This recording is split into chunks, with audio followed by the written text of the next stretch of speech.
That's cringe enough. I have started recording this just for my own posterity. So just so you Here. know. Beautiful. I'm gonna grab a drink really quick if that's. That's totally cool, and it'll give me a second to set up what the fuck I'm doing. Enjoy I'll the grab some sights more of the water city. too. I'll be right Before we jump in, could you pronounce the names of the major countries real quick for me? Sure. Let me pull open Eberron Rising from the Last War.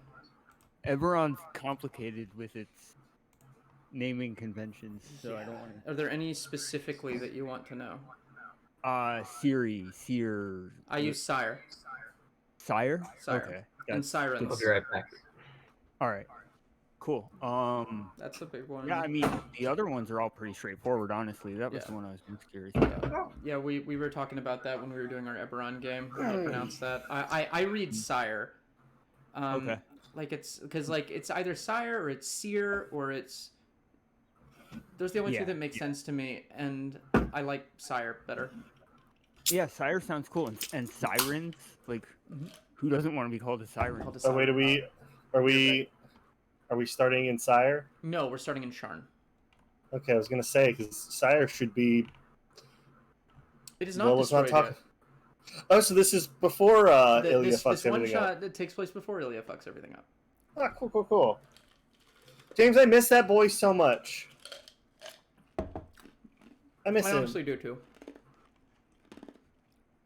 Because, like, yeah, he got away with a bunch of shit because of Lucky, but, like, he wasn't overpowered by any stretch of the imagination. No. The thing about Lucky is, I don't use the racial limitations for feats as long as you can justify them, as long as they make sense with your stats, and don't like revolve around a specific ability your race has. But there's a halfling one called Second Chance, which is kind of like a nerfed Lucky, and so I'd allow him to take that if we played that again. Okay.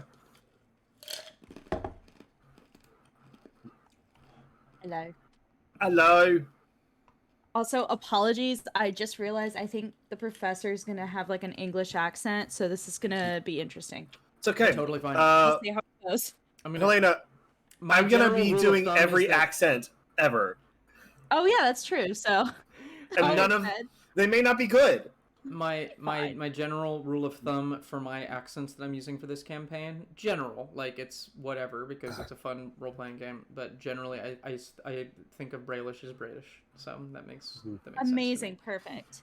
The only ones that and I've also really... my family's posh, so it would probably sound a little posh. The only countries I've had like really hard lines for is I think Thrain is French, Karnath is Russian, Brayland is British, and those are the only ones I think I've decided on.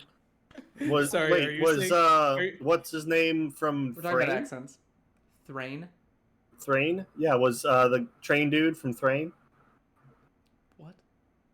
The guy in 1313. The guy who... The guy in the train?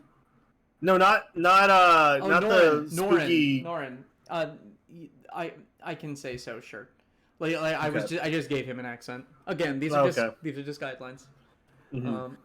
Yeah, so I was going for a little more vaguely Eastern European for Dalaska. I did not know that is going to be so severely. Make it seem like she's Carnathian. That's going to be so severely different from the Eastern European that I use, which is a lot more guttural like this. That it'll sound different. Okay. Like you have more of the nasal kind of Western Eastern European than the like deep Russian that I'm going for. I call it generic Eastern European because it's not, but like more that direction. Relatable content. More, yeah. Anyway, just waiting on Graham, and then let me boot up my music. Also, this weekend I'll try and get some little character portrait mugshots. Nice. So lovely. Yeah, I'll try. I have to finish my like commissioned art stuff first, Yeah, but that's I'm probably closer takes now. a priority. So Yeah, the money. But then I don't can know. live You should with do them. my stuff first.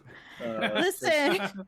I'm kind of a big deal. Listen, two of like with the sorry, I won't mention it again, but with this whole D&D OGL thing, like 2 of my gigs are based on D&D stuff, and I'm They're like, at risk, wonder seriously. if 2 of my jobs are just gonna disappear now. Well, Just to be clear, there's no like do not talk about it here. It's just a doom and gloom thing. And so I know, Right. and I don't want to be doom and gloom. and I mean, like, regardless though, even if like this does end up being like, oh yeah, OGL sucks. I mean, we're gonna just switch systems. We're not gonna. yeah. we're already trying like- to put things in place for that. Like I'm honestly Right. excited about the new platforms that are coming out a little bit. Like Mhm. I've always like Cobalt Press's stuff. Cobalt I'm excited Press, to see what yeah. they come up with. Well, it's like Yeah. we're doing a. Dreamy and I have been putting together a game that's based off of Court of Fey and Flowers, but instead of using D&D as the companion to Good Society, we're using Kids on Brooms. Oh, fine. And at That's the end of So- the day, we can always do the thing that I forget what Dan Harmon's show was called. Harmon Quest. Harmon Quest, where they play D&D, but they never say they're playing D&D, and they never used any D&D licensed stuff, and they always say, "Oh yeah, we're playing this unnamed tabletop role-playing game," Mm-hmm. and they always did a thing like that, and so we could do that kind of shit too. Yeah. Yeah. I'm I mean- cautiously optimistic based on what they put out. They're still not our friends, but they have a lot of things in there that would be really stupid corporately for them to go back on. Like they addressed most of the concerns I had. Noise. I mean, like we can always do that stupid thing where like we literally just go through. It's like, hey, here are the new rules of the channel. Do you want to make an acrobatics check? Make a circus performer check. Make a Yeah. Rename. Be athletics. Do a strongman check. Like stupid stuff like that. Strongman check. I like that. You want What insight? I'd probably do is I just do a rename vibe the check. core attributes, and I'd say do a vibe check, do a muscle check with specialty, or something like that. Do a brain check. Do big Do a brain brain check. Insight check. Which is Do like- my brain check right now. Yeah, it will be stupid and a lot of work, but like, But once you It's get not- it, you'll get it. but like also it's As will your commissioning business. As will right. your- But you know, at the same time, streams aren't going to get affected regardless because that's something that we now have in writing that is like proven. But still, not like we make $7,500, whatever, and man, million. Paizo coming out with that big dick move. Jesus. I That was was, really happy about that. That was like, It's I, like, I, also, don't, like- I don't even, because I've never Pathfinder given a was shit created. I've never given a shit about Pathfinder. I've never played. I've been meaning to try it sometime. But like they just come out and go, you know what? We don't need this. We don't need your OGL. Like really, we just kind of did that for your sake. They were, you know? Like they we really doing that were for doing you, it so. just to be nice. Yeah. Yeah, we were just being They really nice. were doing it just to be nice, being like, this is where the roots came from, all And, that like- stuff. They're like, oh, we're going to work with third-party publishers to make it game neutral. Oh yeah, and then we have our own license called Orc because because we're clever. actually cool. And like that was another thing is like I remember reading during the worst of all of this, I was trying to figure out like what of this was even legally enforceable because it was so like all over the fucking place. And I remember thinking, this is a stupid financial decision for them because even if they win, they're going to have so many lawsuits thrown at them. And then I just Googled the buying power between Paizo and Hasbro. I didn't realize Paizo is a $12 billion company and Hasbro is $8 billion. Yeah, Paizo's huge. Yeah, so Paizo would steamroll. Paizo, yeah, Paizo's been growing for years, and especially with 2E, which is the second edition of Pathfinder, is Low-key way amazing. more accessible as like in terms of like a number crunchy thing than the first edition was. Well, the first edition was so, just like, I'd be 3.5. willing- The first edition was 3.5, yeah. But then they 3.75, I made think their own it's closer. world. Yeah. But this one they actually made they made a lot of improvements to it that make it way more accessible as a system. I have been wanting to find people to play Pathfinder with I'll for play. a while. I'll play. So I, that's my why I'm big- so glad I leaked the OGL stuff so that I could get people to play Pathfinder. It really worked out very well. Yeah, really. My big You thing- wanted my big so thing bad is to I've- play is I've been- Pathfinder that you worked for Wizards of the Coast. Is that your narrative for this? And I was writing like, that movie. let me find I'm out gonna write what I that can movie. do. That is a long con. I gotta have to appreciate that. It's very Tiger 5. That guys, how did you figure out the plot of this game? It's to infiltrate Wizards of the Coast and stop OGL 1.1. Oh my god. If only. I mean, none of us here have done any kind of like corporate espionage where we took down entire stock portfolios in EVE Online. That's never happened. You didn't? No, oh, okay. You have no proof. Yeah, of that. that's not a personal experience story in any way. That's not ominous. Okay, let's get moving. Let me get the music started. Let's start. I've rolling never with some played stuff. that game. All right. Let me open this. I want to listen to the Megas today because Ooh, I love the megas. I have had Continue on repeat this week. Continue has always been so good for my mental health when I'm just like in a really dark spot. It's so good. Megas. The Megas are a rock band they do other stuff, but their music is mostly based on Mega Man games. And so like I saw that they have one now that's based off of Castlevania. they have a couple and they're really solid. And they Amazing. renamed themselves the Belmonts. But Good. like they have 2 albums called History Repeating, which is basically just a rock opera about Mega Man 3, and it's so rad, and I want to do a production of it that is Starlight Express like, where everyone's on roller skates and in those like chunky robot costumes. And Absolutely, I think that'd yes. be amazing. Like it just like you can't listen to Not Mess with Magnet Man and not imagine Starlight Express. I highly encourage all of you to Megas? check out History Repeating by the Megas. I'm currently listening to Continue again. Please continue. Continue. All right. I am going to begin by recapping the outline of your mission today. General Drago Lore, son of Warlord Darkon Lore, has broken ranks with the Karnathi military.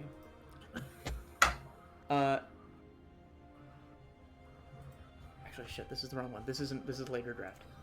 I'm already fucking up. Jesus. Okay. I know too much. From the top. Spying on the reading it. future. There we Reset, go. repeat, reset. Reset, repeat. I'm deleting the stream. Back to one. Rinse, repeat, rinse, repeat. Alright, let me just scroll up to what I gave you guys. Because all of this has like the reasons why and all of those sort of things. So I was about to start writing that down, and then, okay. Alright. Awesome. There we go. General Drago Lore, son of Warlord Darkon Lore, has broken ranks with the Karnathi military. He's been tracked by the Lanterns for a while and has been observed arming and training cells of the religious extremist terrorists known as the Order of the Emerald Claw. We've ignored this for the most part, as their efforts were believed to be a destabilizing influence for Karnath. But the situation has changed. As his father, Darkon, has come to Sharn to negotiate with our government for a potential cessation of hostilities, we have intercepted messages regarding an event to occur this afternoon called the Emerald Reckoning between Drago and terrorist leader Vadim Harik. You are to infiltrate the Grey Dragon Hotel where he is staying, determine the threat's nature, and if possible, neutralize it. We're attempting to gain permission to detain Drago from the Karnathi, but efforts have been stalled. Until we have established contact, you are authorized only to observe and kill in self-defense only, and only, in that case, Emerald Claw agents. Deal with Vadim as you see fit. The clock is ticking, may light guide your way, and God save the king. So, Basilisk, Hammer, Professor, and Music Box. You make your way to the large area of the upper city known as Highest Towers. This is the area where you see airships arriving, departing from the highest towers in the area, but you also see nobles kind of walking around a large building in the very center of the upper ring. You are on the outskirts of this in some very, a very, very nice area called Skysedge Park that is right next to Heights Towers. You stand in between two sort of buildings. The Grey Dragon Hotel, this tall, very nice hotel with like platform steps going down, marble pillars kind of holding up an awning with the name on it, and you see very wealthy businessmen, and the ones who don't look so wealthy, generally you can tell they're politicians of some sort, coming and going on this very busy day. You see passersby watch with suspicion Karnathi agents, these tall, skeletal, armored warriors walking through their streets, watched carefully by the more standard human, gnome, elven, Sharn city watch. The other building is your rendezvous point with a contact that should be able to give you more information about your mission. Across the street, you see a very tidy, well-to-do, and quiet cafe. Zero, please describe your character and what they are doing. I am a obsidian and silver warforged, wearing nondescript but professional-looking, almost military outfit, and I am currently sitting at the table in the cafe, with a folder sat in front of me, sort of staring forward, not really looking around all too much, maybe deep in thought. You're not quite sure. It's hard to tell because I don't really show the same sort of humanoid emotions as a typical person. Right. The rest of you know this being who kind of stands out, for fairly obvious reasons, to be your contact. And coming up next to this figure is the other contact you were told to expect. Let me find it. Okay, I just gotta get it on my phone. Meanwhile, while I figure that out, can all of you please describe your characters? Let's start with Basilisk. Oh, okay. Haha, you have to do it now. Uh-huh. Gesture forward and no one goes for it. Okay. Basilisk is a half elf, dark, wavy, shortish hair. My brain just paused for a second. It's been that kind of day. Wearing a whatever the city again. It's Sharn. the Brailish cut of a. Or sorry, we're in Sharn. You're in Sharn right now, which is part of Brayland. Okay. It's Braylish. Whatever the sort of Brailish regular linen stylish casual suit is, whatever that cut would be, with a nice tie, but not like Salaro bespoke style. Like, it doesn't look like he's spent a fortune on this. He just looks like he's well put together. He has a bit of a casual, confident gait without smugness. Like, it just sort of seems like he's self-assured without being a flat-out asshole. He hasn't spoken yet. I have just uploaded to the Eberron Dark Lanterns chat the contact that sits next to Zero. Coming and sitting down with a cup of tea and looks at another cup of tea, then looks over at Zero, realizes he's made a miscalculation, and just puts the cup of tea in front of him anyway. Hammer, please describe your character.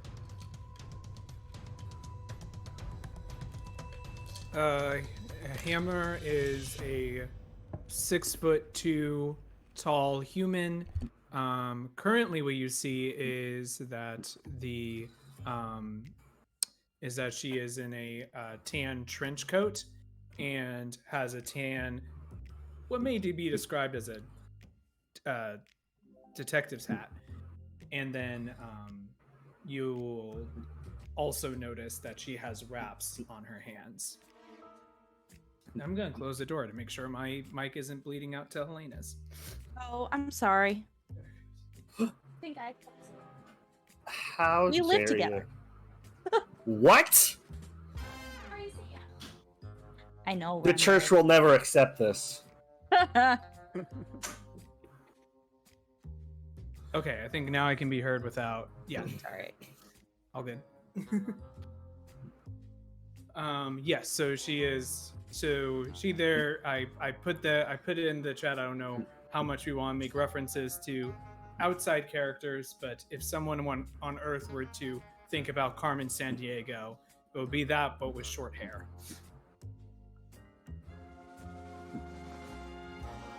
You're muted. Radical. Short thing for reference. When we're just talking between us, like outside of stream, we're gonna use Tiger 5. When we're talking about in-game stuff, it's gonna be Dark Lanterns in terms of the Discord chats. Cool. Cool. Excellent. Professor. The professor is a stout halfling, a very pallid, almost green tinted looking skin. She has, pronouns are they, them for our professor. They have extremely dark circles that are almost purplish under their eyes, jet black hair with one white grayish streak through it. And they look disheveled, and if someone could look smelly, they look a little smelly. They're in a kind of well-loved sweatshirt style hood, and they are I can't remember what color I had their eyes be, so I don't know, but yeah, that's Professor.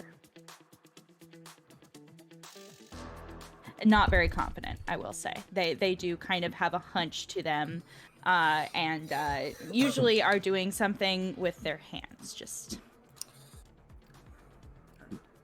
Beautiful. Music box. So What do we have today? Music box. I don't know if you have ever seen what Music box actually looks like. Pronouns are also they, them.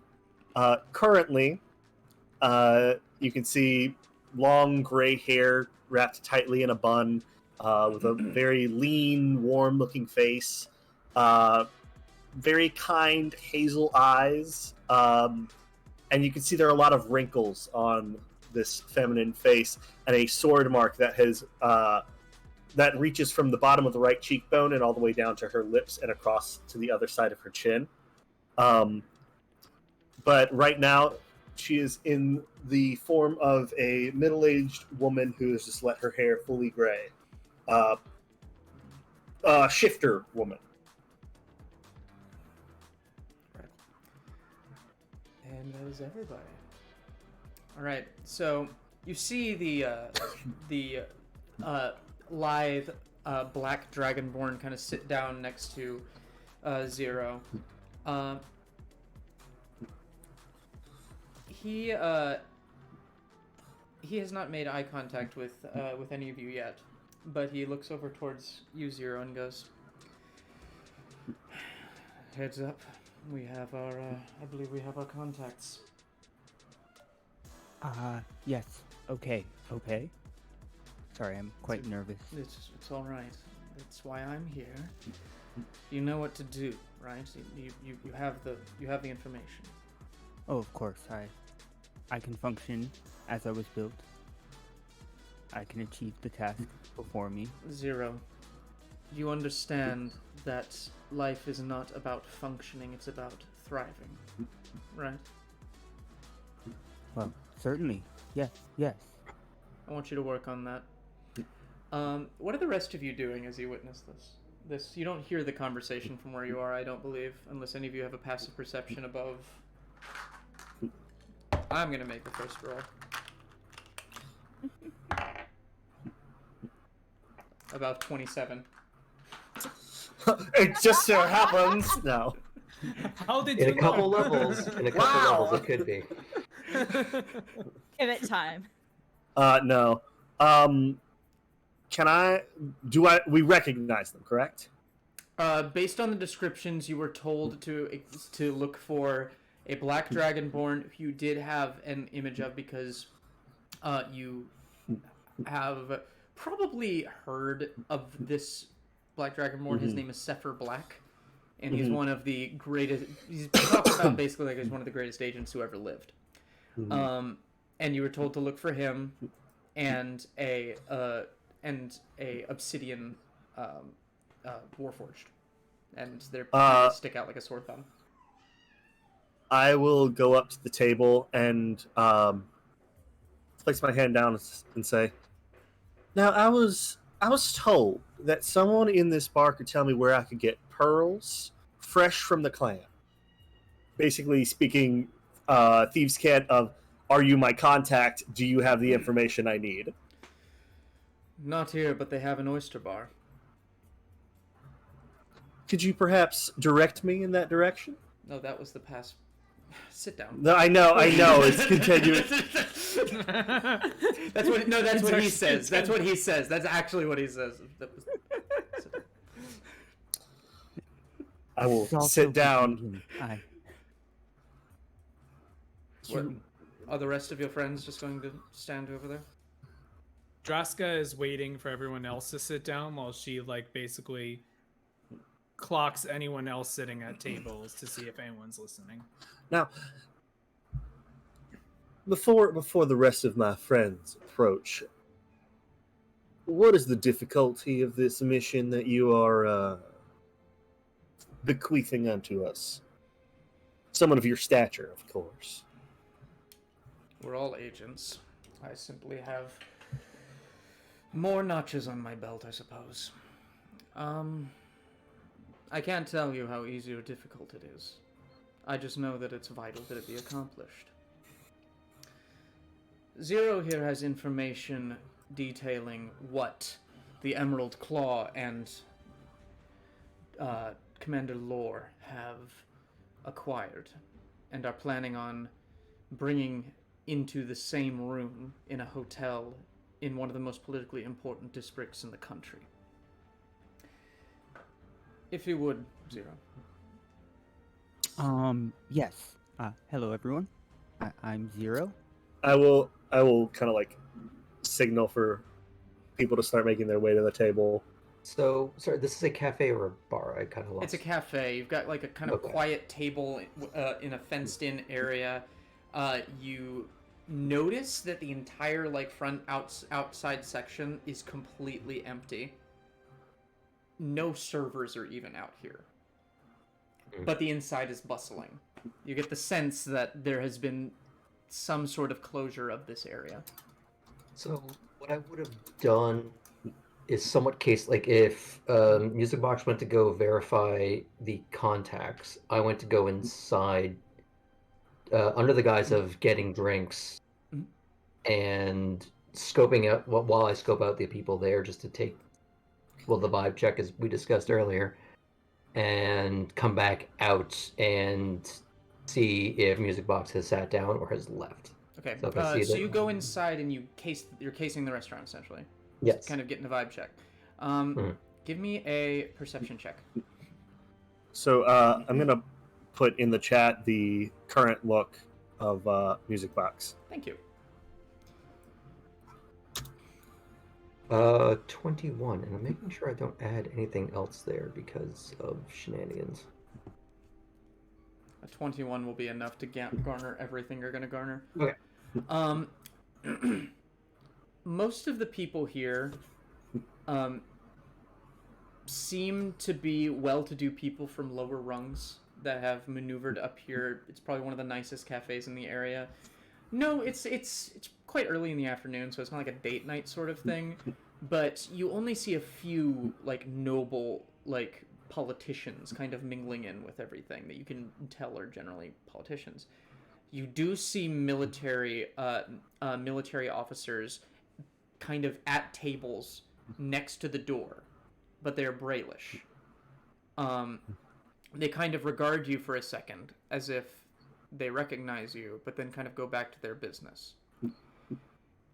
At the bar, you hear lots of conversation regarding how uncomfortable people are with the amount of undead that is currently running through the city, and lots of just complete distrust of the negotiations that are going on today, and a commitment to the idea that nothing is going to change, and that there's going to be another 100 years to this 100-year war.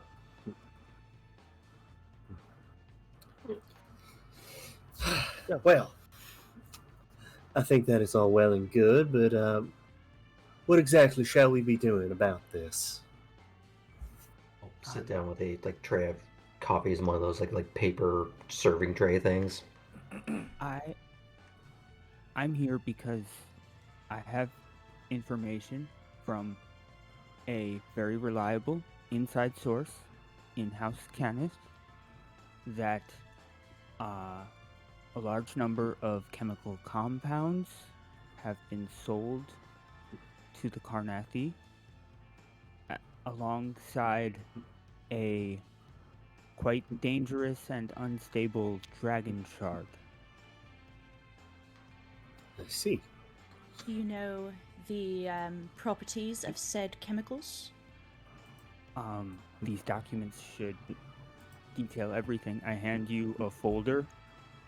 She'll kind of snatch it away. Okay. I'm not even going to make you roll for this. This is kind of your jam. I might later, but I'm going to give you this one. Unless you want to roll. Why don't you roll? Let's just see it. I'll roll. What do you want me to Let's just roll? see. This Imagine is going if to be the entire Arcana check. Anna.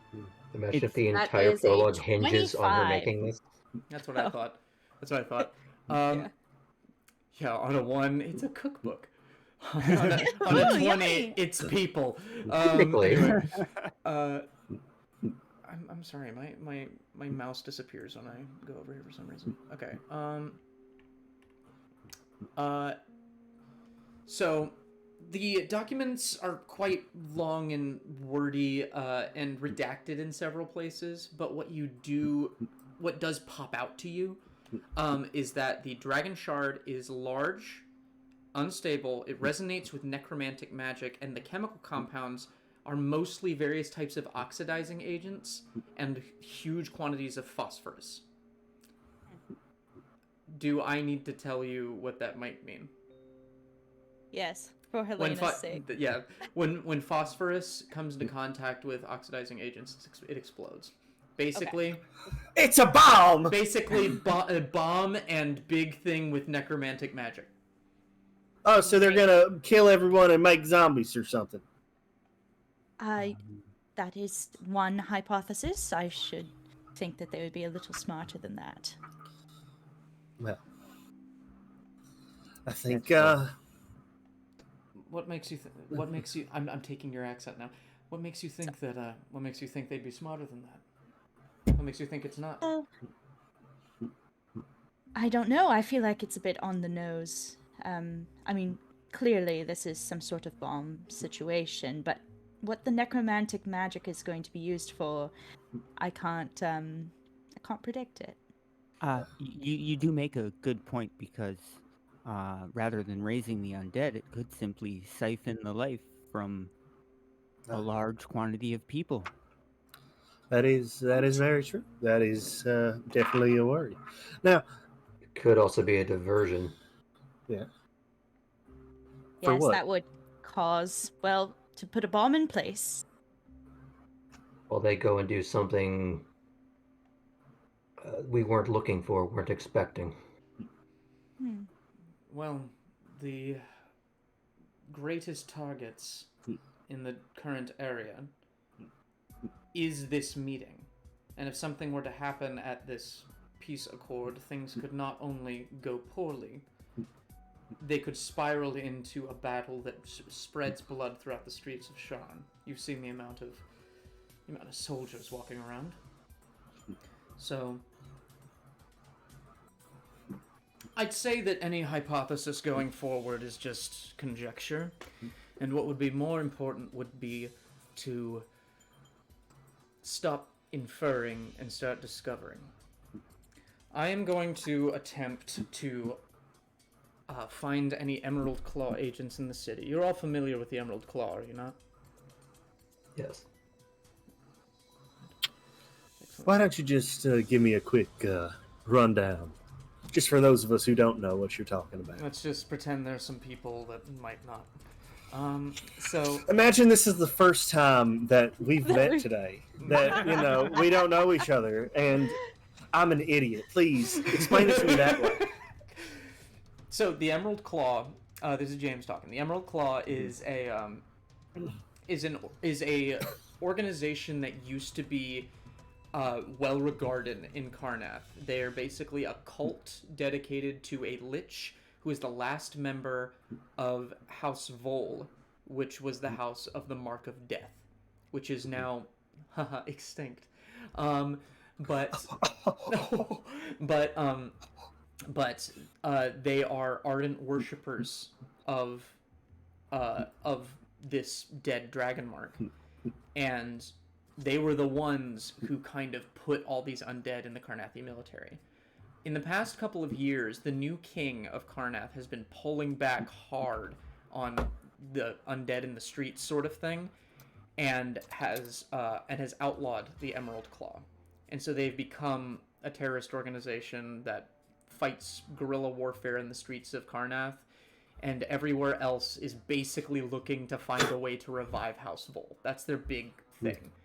They don't know how, we don't know how they're trying, but that's kind of their deal. Mostly undead people, like vampires, warlocks, and just, edgelords.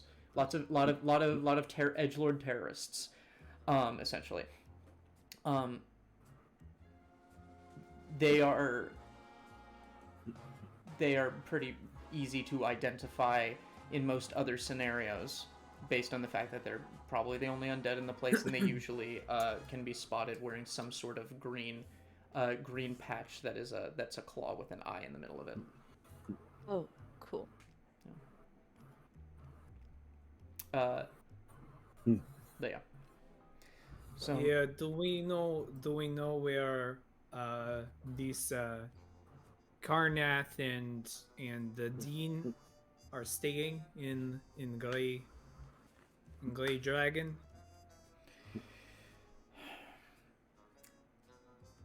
I have taken the liberty of creating I've taken the liberty of acquiring the floor number and room number of at least Vadim. Drago has not checked into the hotel, but he did enter about an hour ago, and we have not seen him leave. My assumption would be that he is in that room with Vadim. That would be floor 6, room 609. It is under heavy guard by Emerald Claw agents disguised as Karrnathi special services. You are welcome to do as you wish with them, for there are no special services that are actually of Karrnath in that building. They are all at the meeting. Assume that any special services agent you see is an Emerald Claw agent. Just don't leave bodies lying everywhere. That's all I ask. You will not be allowed up to that floor, as we believe that the hotel itself is sympathetic to at least Commander Lore, if not the Emerald Claw itself. Now, what can you tell me about security inside? I understand that they are keeping things tight, but are they checking cards on elevators? Are they looking for any sort of passcode, things along those lines? They normally keep things incredibly tight. It is impossible to get in without having your biometrics registered. They must know your face and be able to match it to a dragon shard that they keep on file at the front desk. However, yours truly has replaced that dragon shard, so that will be unnecessary.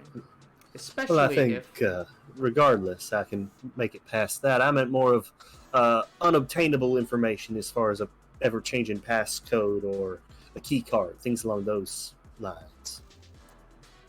As far as key cards, there is a room key card.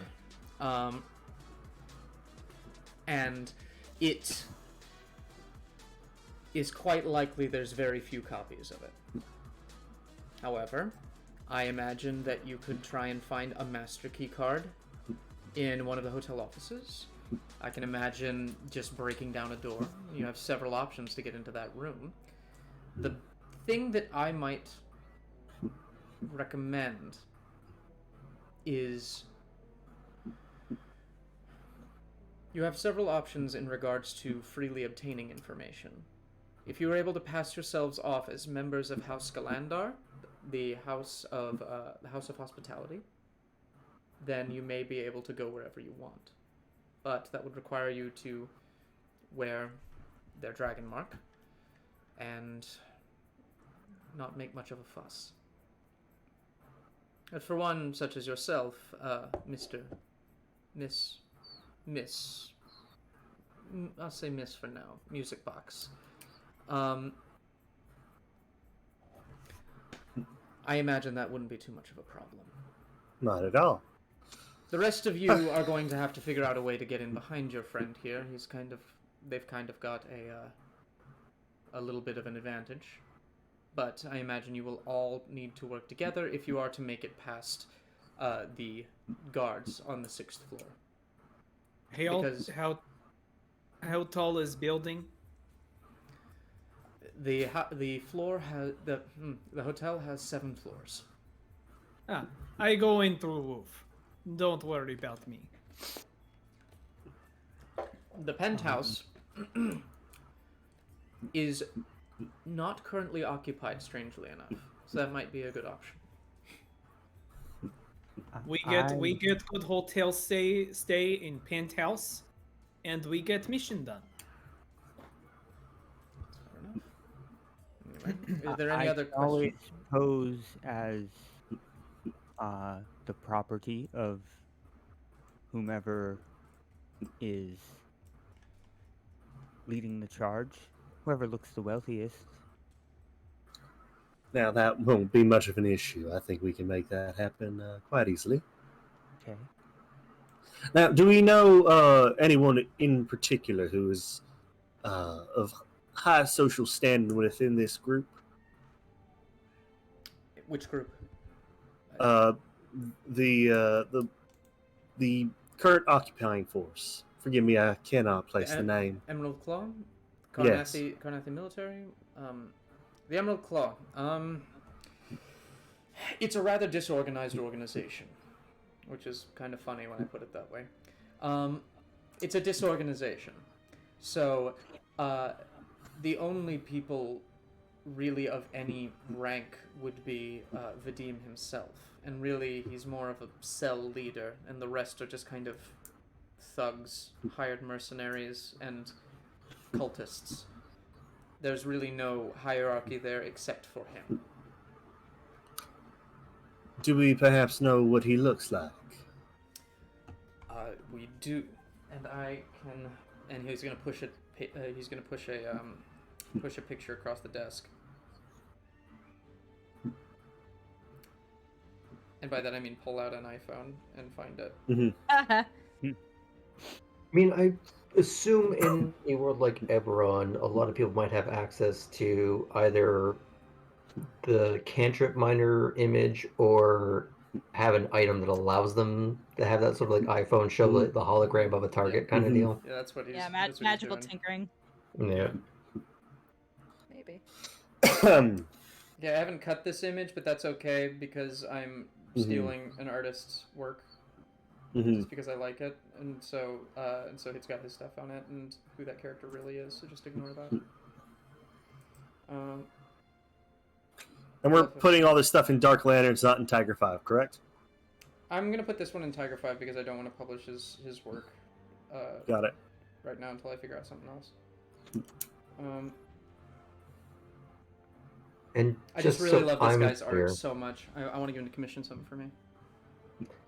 Oh, nice. And just so I'm clear, we're being told that we're to kill him.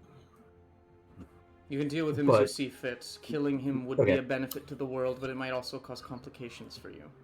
Now, Sorry, this I was is- asking that out of character. Now, this is a mask. This is not his actual face. That is correct? his face. Oh, that is his face. He exfoliates a lot. Yes, Wow. if by exfoliate you mean had his skin burned off a long time ago and is mostly just one big callus, then yes. That is big exfoliate. Yes. And do we have anyone who has been in contact with him? That would have been, as far as I know, Drago Lore himself. I see. So it sounds to me like we have two options. One is all of us find out how we're connected to a house person and take on various roles, or we do pincer action. And one comes up through the, more subtle way. Other of us come up from the roof. I don't see why we can't do both. So if anyone wants to join me on the roof adventure, I can go up there, come to penthouse. I have a thought on that. Oh, no, he's hot. Is there any kind of gambling at this establishment? Well, Is there any kind of room for a high roller that could take over the penthouse? I suppose that might be. I suppose it might be possible. You would have to Because consider we that. could. You just have to consider that the Emerald Claw might have found a way to make the penthouse empty for a reason. So you might have some scrutiny, but that might be an option. But that would also tell us something. It would. The other idea is making use of. Sorry, I had a character. The name of Draska Hammer. Hammer. Is that correct? Hammer. Hammer. We could use that in conjunction with Hammer's idea of either going in through the roof or using it as our escape route. If we already treat it as a I base go to of make our sure operation. roof is clear. Either way, that would be its own reward. Is it? I can't. Is the hotel next to a building closely, or is it? It kind of. We scope it out. Have any of you been to Columbus Circle in New York City? Mm-hmm. Yes. It's kind of like Trump Tower in that there are buildings around it, but it kind of occupies its own little, like square. Peninsula In between roads. So not really. You probably could if you had some sort of really good jumping assistance, but you'd have to imagine somebody might see that. Some Yeah. sort of rig. I also have like pythons and ropes, so I can like climb along. I like the image of like putting a python into like a glass window. Got it. Got I it. have No broken problem. entry. There are no problems. That will buff out. It's fine. I'm just Enjoy our concerned new you'd, open-air room. you'd seen. Hmm. If you were scaling a building that has a bunch of, terrorist cronies inside, you might be seen, and that might be problematic know if what we want side to of- choose subtlety. Do we know what side of building they're on? Perhaps I can we can do some initial reconnaissance, and then we can put a plan into action once we have more effectively scoped out the joint.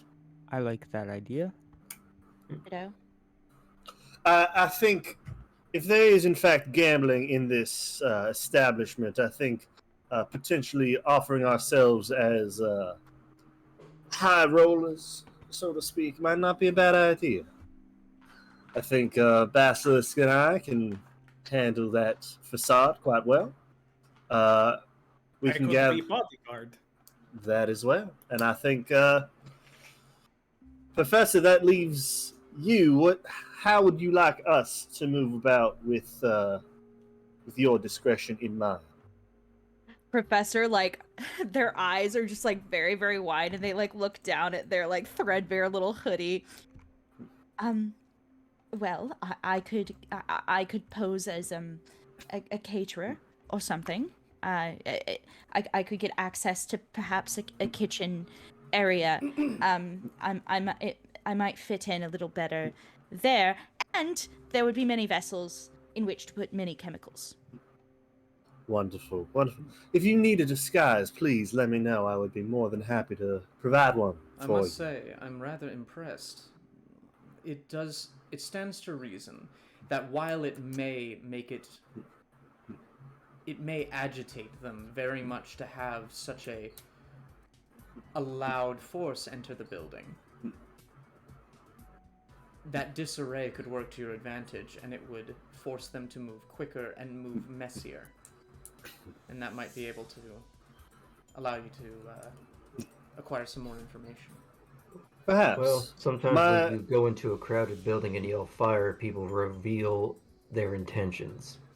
Of course, and I think someone causing too much of a stink, not necessarily in a "we're coming for you" kind of way. Oh no. Perhaps we can have the head of the snake pop out of the pie, thus giving us all the information we need. They're not expecting high rollers to occupy the hotel. I imagine they bought the reservations of anyone who might get in their way already, and weren't counting on someone coming and just making a reservation today. Well, speaking of the head of the snake, do you have any intel on this Vadim? What are his capabilities? Well, he's been seen at the head of several different terrorist attacks, mostly throughout Karnath, but in the past couple of years he's started to make his way south. He himself, we know less about than his plans and his ideas. He's incredibly violent, dedicated to raising more undead. And we know that he doesn't normally use a physical weapon. So we can infer some sort of magical capability, including necromantic abilities. Probably fairly formal, but nothing too difficult for all of you, especially all of you together, I'd assume. I have one more question before we move forward, and it's for Professor. Does a unstable explosive dragon shard could we do we disarm by punching or by carefully disrepairing or throwing out window? What do we need to do to take care of it if they want to try to use? Yes. If I could interrupt here, I have somewhat of a history of dealing with unstable dragon shards. Please enlighten us. This is question for Zero then. Well, they're quite valuable to begin with, so it might be worthy of considering retrieving said dragon shard and bringing it somewhere. Understood. But that begs the question: how large is this dragon shard, and what would be the requirements in order to move such an object? Well, it Not says right drop it. here, and I point to the document. Thank you, Hammer. The dragon shard is probably about as large as, let's say, actually, I've got something. It's about as large as my laundry basket. Yeah. Perfect. That is not an issue whatsoever. And weighs about as much, but it's kind of like that one of those last levels in the Resident Evil HD remake where you're carrying the thing, and if you punch it too hard or you'd get anything happen to it, it'll explode because it's unstable. Mhm. It's kind of like that. You'll say not much trouble, but I have been informed and this is a thing I'm noting because of past experiences, that we apparently need to be subtle about this. So Emma, are you doubting? carrying Are you doubting dragon- my subtlety? No, I am doubting your ability to subtly carry large dragon shard. The professor like raises her hand a little bit, or their hand a little bit. Might I suggest that if I were to go in as a caterer and through the kitchens, there is certainly going to be carts full of, food for the Richies. Of course. We could just slide it in one of those covered carts and smuggle it out. Keep it out of harm's way and not in the hands of Hammer. Yeah, I think that is a wonderful idea. Now, for purposes of smuggling, would we be potentially offered a bag that would be able to, a bag of holding, perhaps, something to hide such an object, given it were the correct size? or transport vehicle waiting outside Dragon Inn. Make me a persuasion check, music box. Okay, cool. Persuasion check. I'm good at those. It's the first time I've ever been good at those since I've been playing this game. Persuasion. Alrighty. Yeah.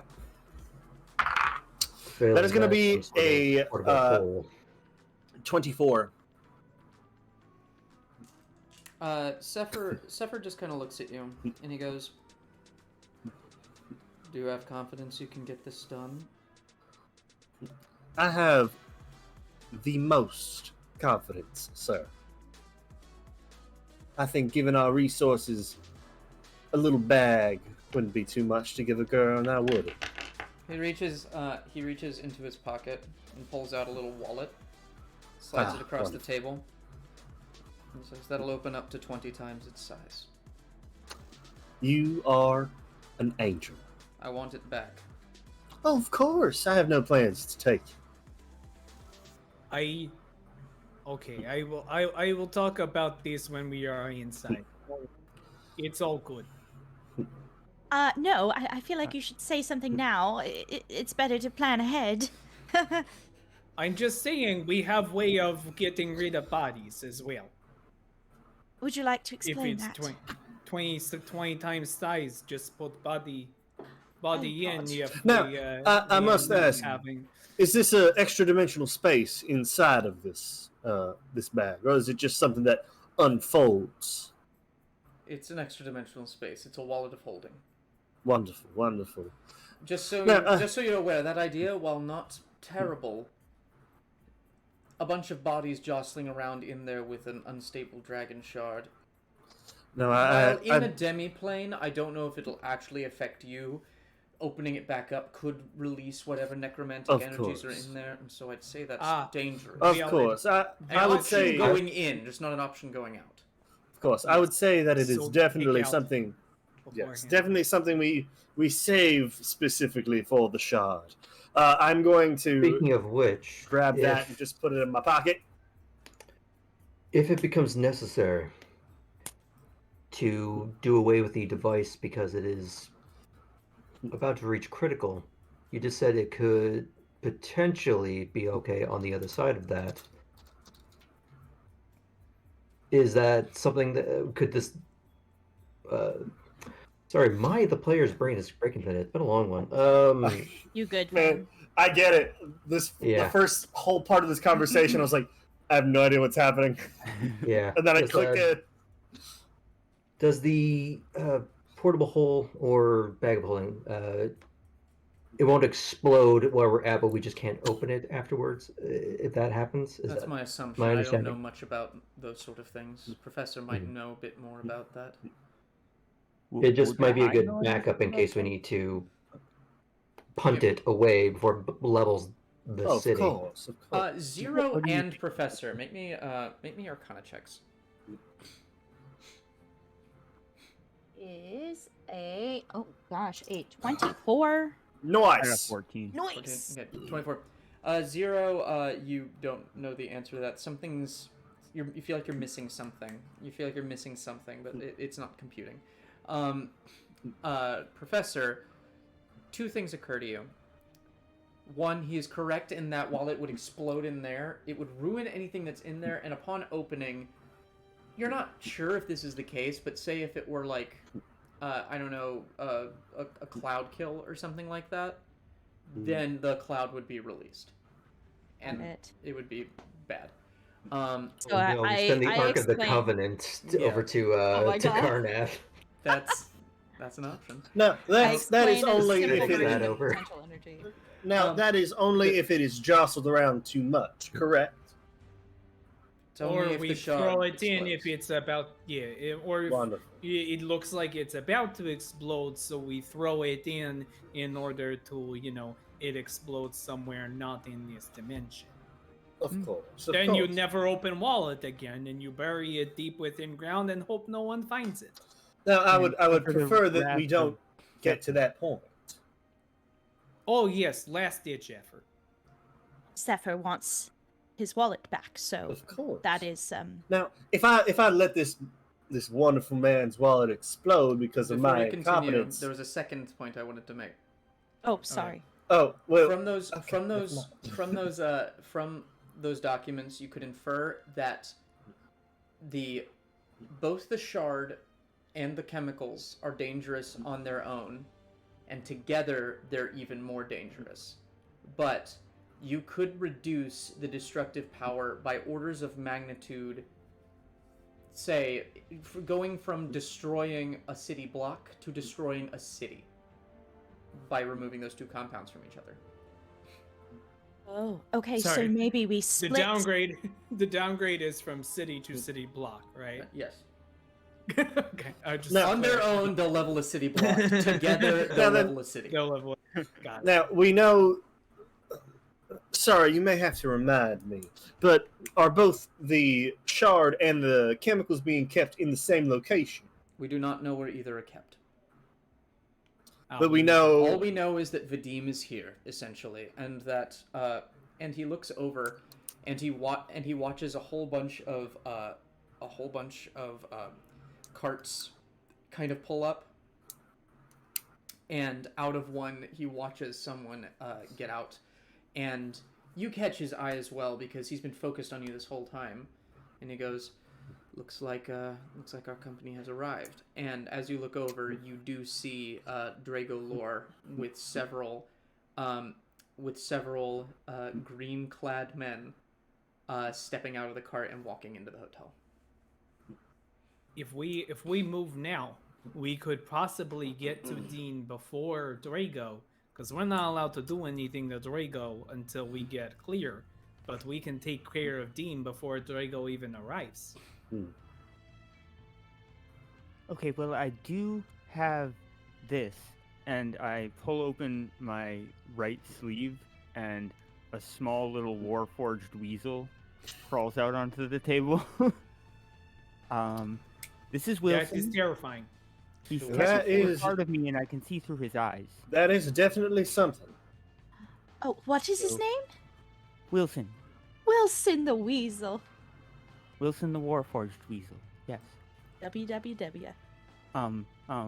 So I could send him now if that's.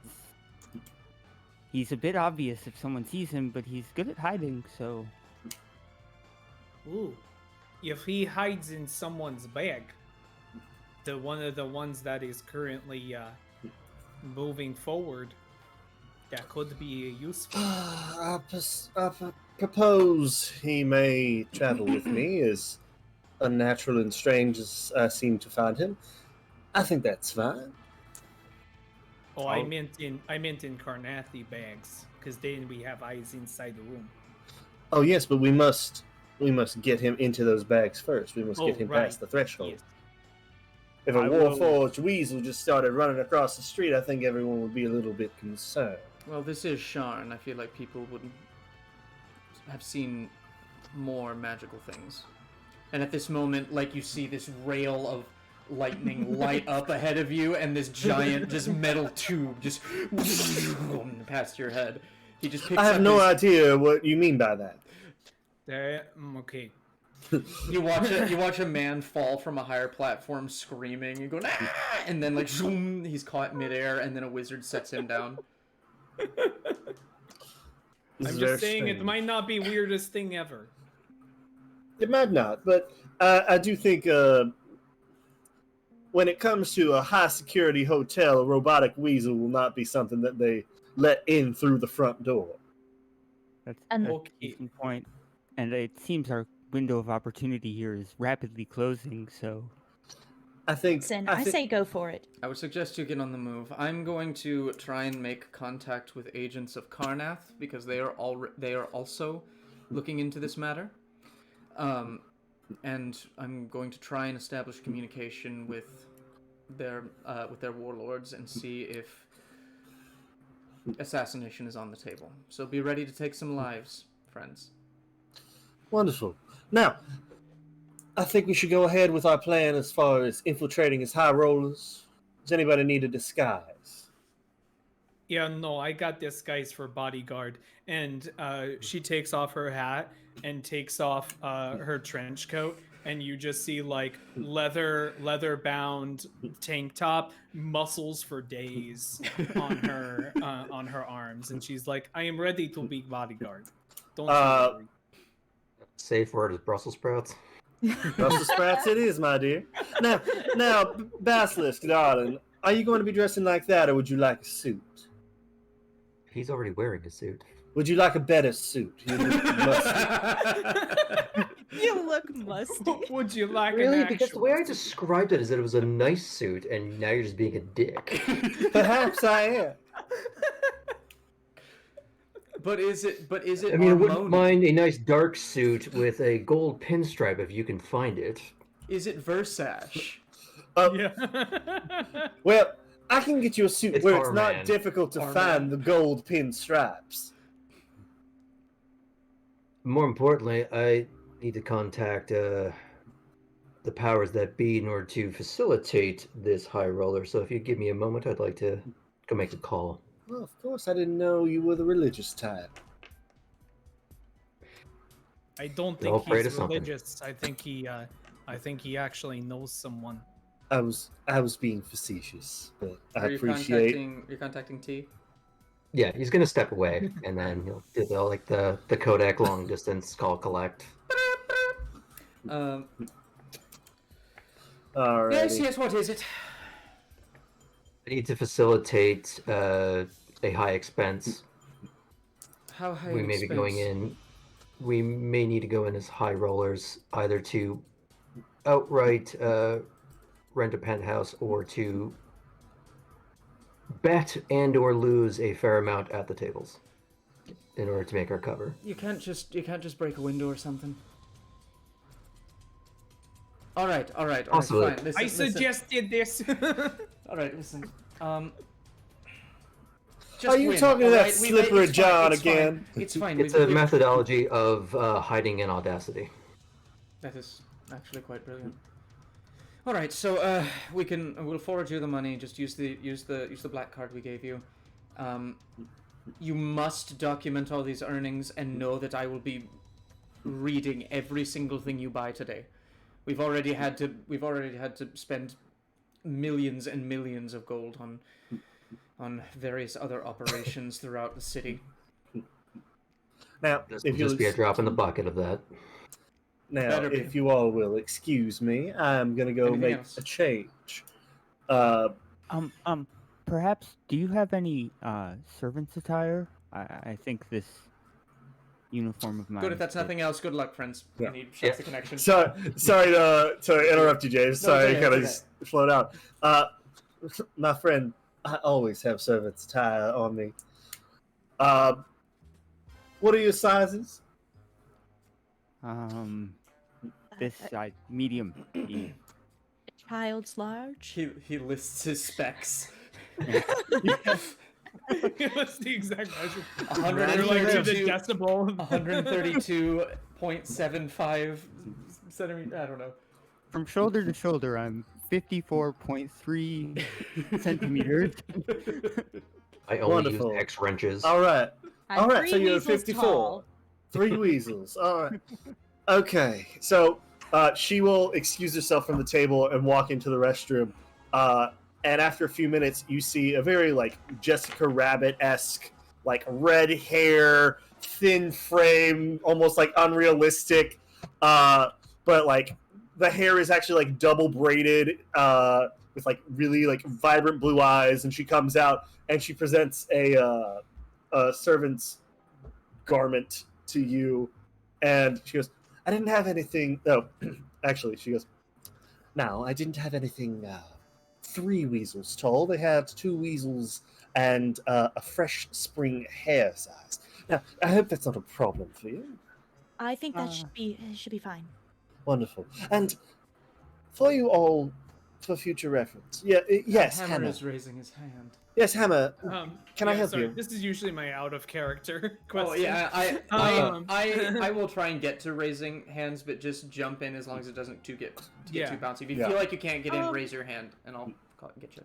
Yeah, it's just a question. How have we established as a group when whomever Music Box comes back as is actually Music Box? That is a good so I was just question. thinking about that because now because otherwise it's like some random person has shown up. It hasn't been the real music box since the first day. This has just been a random person. assortment of Karnathi. I have a gigantic network of extras that just keep coming in and out. Okay, I'm making. Tell me if this is okay with you, Ben. But this opened a rabbit hole in my brain of changeling spies make life impossible. So what about the idea that all changelings retain one aspect of their true form, like a little scar or like a little mole or something like that? Yeah, I'd say that they're unnoticeable to most people unless they're looking for you, or or they know you. Right. I'd say I could go a slightly simpler route and say he has his little Sen tattoo. And he goes, "I'm coming out dressed like this. Don't be almost alarmed. It's me." Or almost like maybe the tattoo like gives you a slight buzz when you're like, "Oh, this is somebody I know." Oh, or it's like the this is... Highlander proximity headache. Yeah. There can only be one. It's like living with twins, I guess. Like you just know, you end up knowing. You don't know how you know, even though they look exactly alike. You just kind of know. Yeah. Now, I'm gonna make that a rule of most changelings, though. It doesn't have to be the case for you, but I'm gonna make that a rule for my own universal sake. Of course. I mean, for the sake of whatever, I'd say there's probably like a slight like weirdness to the earlobe on the right side. Like it's like almost like. You can't do ears, or they can't do ears. Yeah, it kind of looks like somebody had an ear. They had an earring in their ear, but like somebody ripped it through the lobe, so like it's they're scarred weird. cauliflowered looking. Yeah, but like it's very very subtle. But they come back after. Yes, and please, if you can, when I look like this, please call me Liara for the foreseeable time during this mission. I will try and remember that, but I am not a part of the rest of this mission, so I will be taking my leave now. Yes, Leliara Wild Oak, if you don't mind. So she is. Type it in the chat. Yeah, she looks elvish to you all. An elvish Jessica Rabbit, which is a weird thought. Yeah, I hate slightly taller.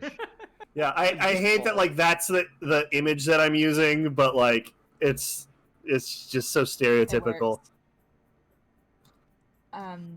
Professor will shuffle. Sorry. Professor is going to shuffle to the bathroom and change into their chef outfit. Zero's just gonna change right in front of everyone. All right, we are, mind you, at a cafe in public. This is not good time. Most hold of my on, people hold on. barely wear clothes. I put trench coat in front of Zero. Wonderful. I like that you're using the same like I put trench coat in front of as your character. I put trench coat in front. Don't worry, it's fine. You're all aware that I don't have genitals, right? Yeah, yes, No, that we is are. understood. It is mostly an issue of just decency, expectation. Play the game. So it is. My apologies. No, I believe me. I have nothing that I'm complaining about. I just think it's better to not arouse suspicion. You are shaped quite well. Your designer should be praised. Sephiroth just Thank kind you. of narrows his eyes at that, and then he just turns to Zero and just goes, "Remember what your brothers said. You got this." And he kind of taps you on the back, and he stands up, and he walks out, and he just kind of gives us a little salute. And unless one of you are looking for him and really want to roll a perception check, I just think this is cool. He just walks into the crowd, and some crowd moves in front of him, and then they separate, and he disappears. Yeah. Oh, great! He's a tool. Oh, I was about to have him hold my trench coat. Liara, lady, could I? Of course, you can Could put I- it inside the bag. Of course, not an issue at all. Now, Basilisk, darling, what shall I call you? Oh yes, I suppose I do need an alias for today. We're gonna go with just to make it easier for myself, Travis. Travis and Leliara. Wow. One of us really has the class in this relationship. Some of us can just act classy without having to put on airs, darling. Ah, well. Should I stand between them? Am I bodyguard for each of you, or? And fade to black. Right. Professor comes back, and the uniform is still a little bit too big for them. Mm-hmm. So cute. Just find our little pins. I'm imagining. I rolled it like 3 times. My dear, they're going to get onto you for that. This is a high-class establishment. Give me just a moment. Can I try to, quickly, hem this for them? I know we're on a rush, but it's something that I need to do. I'm picturing the evil chef in Ratatouille. That's the image I'm getting. Yeah. In Yes. terms Oh, of yeah. size and hat to body ratio. Yes. Can I roll to hem their clothes? Do you have tailor's tools?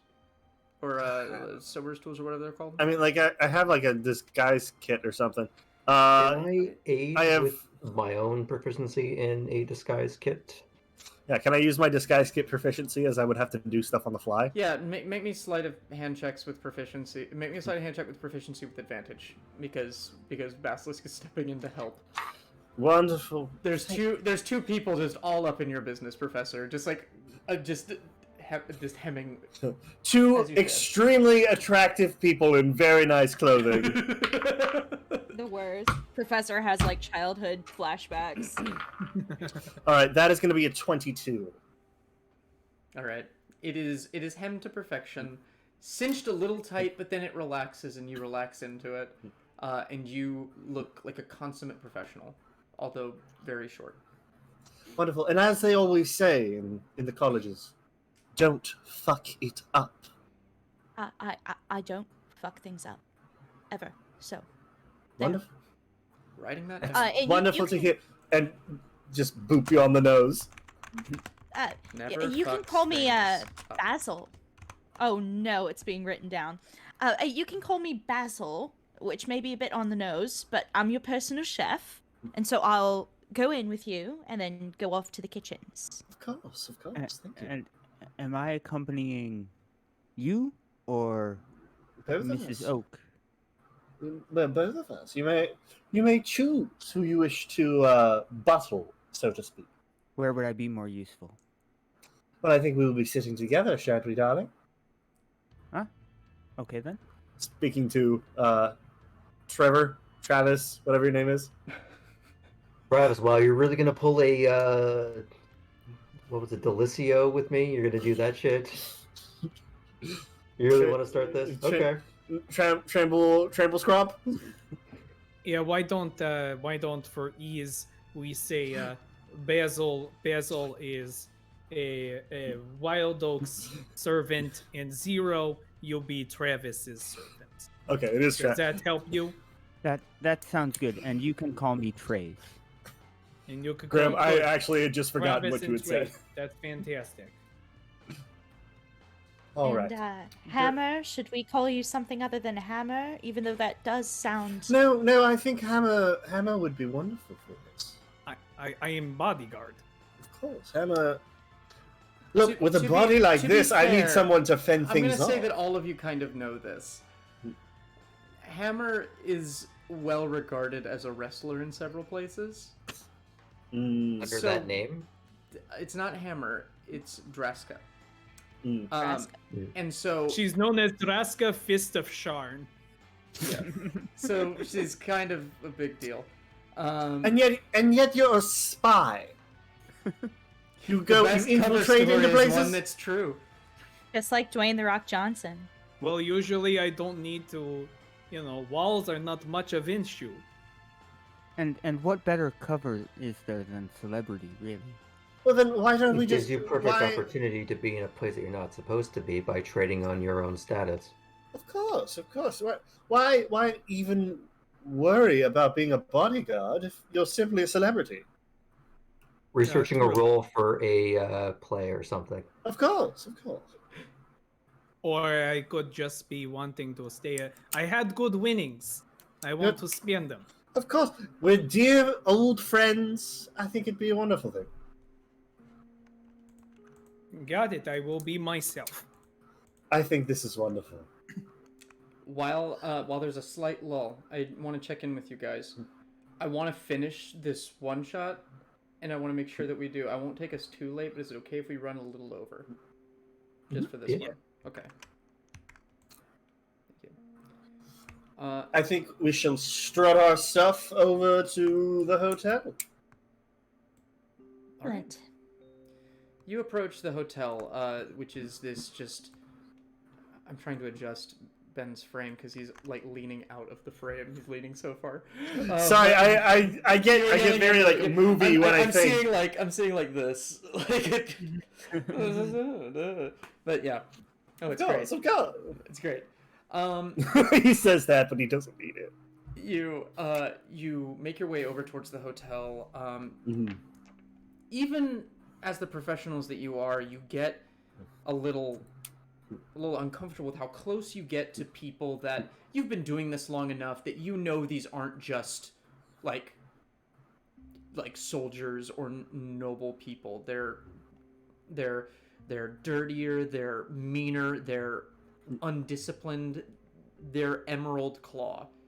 You can just feel that energy. They have, a lot of them have like sunken eyes or missing eyes. Some of them are fully skeletal, and they regard you as you walk by, not with like suspicion, but you're obviously not what they had on their bingo card today. As you walk up the steps, you enter the building, this lavish hall. You see two round stairwells going up to a second floor where you can see an elevator above the check-in desk. The place seems relatively empty except for a few businessmen, a few members of various dragon marked houses that you can notice, and you see and multiple exits to various places, but just this desk in the front where you see a little gnomish woman just kind of standing there talking with two tall green-clad men that are just kind of shouting at her something, and she's just kind of on the defensive. By the time you enter the room and are starting to get close enough to potentially hear it, they just kind of wave her off and they go past her upstairs to the elevator. Now, Travis, would you like to do make He's my already- accent? He's already kind of walked ahead to go up to the Wonderful. concierge. Wonderful. He'll do the talking for me then. I'm gonna sit there and just, play the part of like, oh my goodness, look at this place. I've never seen banisters like that before. You approach. She's kind of frail, very young, little bowl cut, but wearing a very nice red and gray suit. And she looks up at you and just goes, "Oh, hello, and welcome to the Grey Dragon. Do you have some sort of reservation? I'm afraid we're rather booked for today." Well, see, that would be a bit of a problem. However, he's going to put down this nondescript black car with a gold stripe across it that I'm sure is just indicative of so many like highfalutin goons throughout Sharn or Braylon in general. But I had my heart set on some good entertainment among the high and mighty of society, and I'm sure we could find a way to squeeze me in somewhere. Make me a persuasion check. Yes, sir. Could I assist by like being there and like just like kind of trying to like roll persuasion and roll intimidation, and we'll take the higher roll. That was not great. That was an 8. That was a 12. Better. Yeah, we're taking the 12.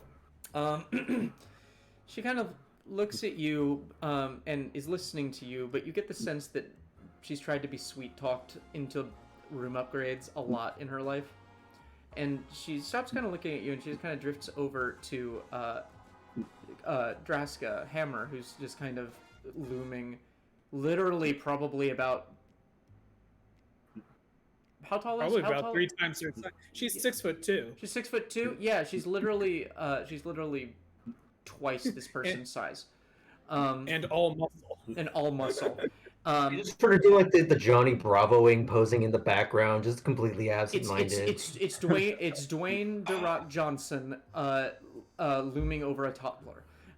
It's just like, she's not too terrified, but she has her eyes kind of look over at you, and she, I'm sorry, I really can't just accept this card. We're actually quite booked today. Do you know who that is? I'm wondering. Would you like to meet them? Sure. She kind of looks behind you, praying that there's people in line, and there's not. I would like to just kind of go over and just like pretend like marveling at Draska's muscles, and I'd like to give her bardic inspiration. You make them glisten with your magical touch. Yes, absolutely. Yes. I take out a small oil bottle and just like, yeah, you just pop up over her shoulder, duck right behind it, disappear. Here, this beautiful lady, let me shower you in oils. She like puts her hand on Leilara's shoulder and is pointing at something in the balcony, but is fully flexing while she does that. So you like see her triceps and look at that arch, and like pointing at the muscle. You're just in time for the floor show if you'd like an introduction. Okay, make me another persuasion check with advantage. How do you guys break into a hotel? Sex. We use our muscles. You break it down? No. No. Like, I don't know if any of us are jacked, but I somehow doubt it. And it's like, this is how muscular people behave, right? This is how strong people do. This is how muscular people and vapid gold digging women act. Yeah. Yeah, sure. Sure. We know. This is Ben at the bar, isn't it? As one of those. Going up to random people, let's make you glisten. As a strapping man of 5'8".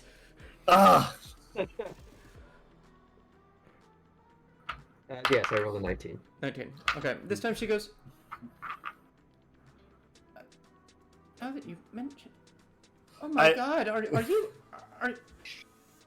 Not out loud.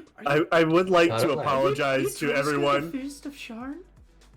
I would like to apologize to everyone for any stereotypes that I lean into. Just because we'll learn it. For the we'll bit. Figure it out as we go. Cool. Are you Draska Fist of Sharn?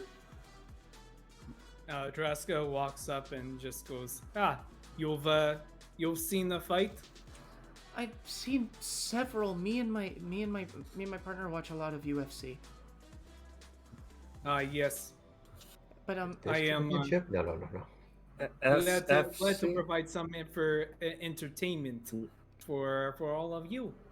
Did my friend? Did you get? And I turn to Travis and I'm like, is room all set? Can I go up now? Oh! And she, before anything else can happen, she grabs your card.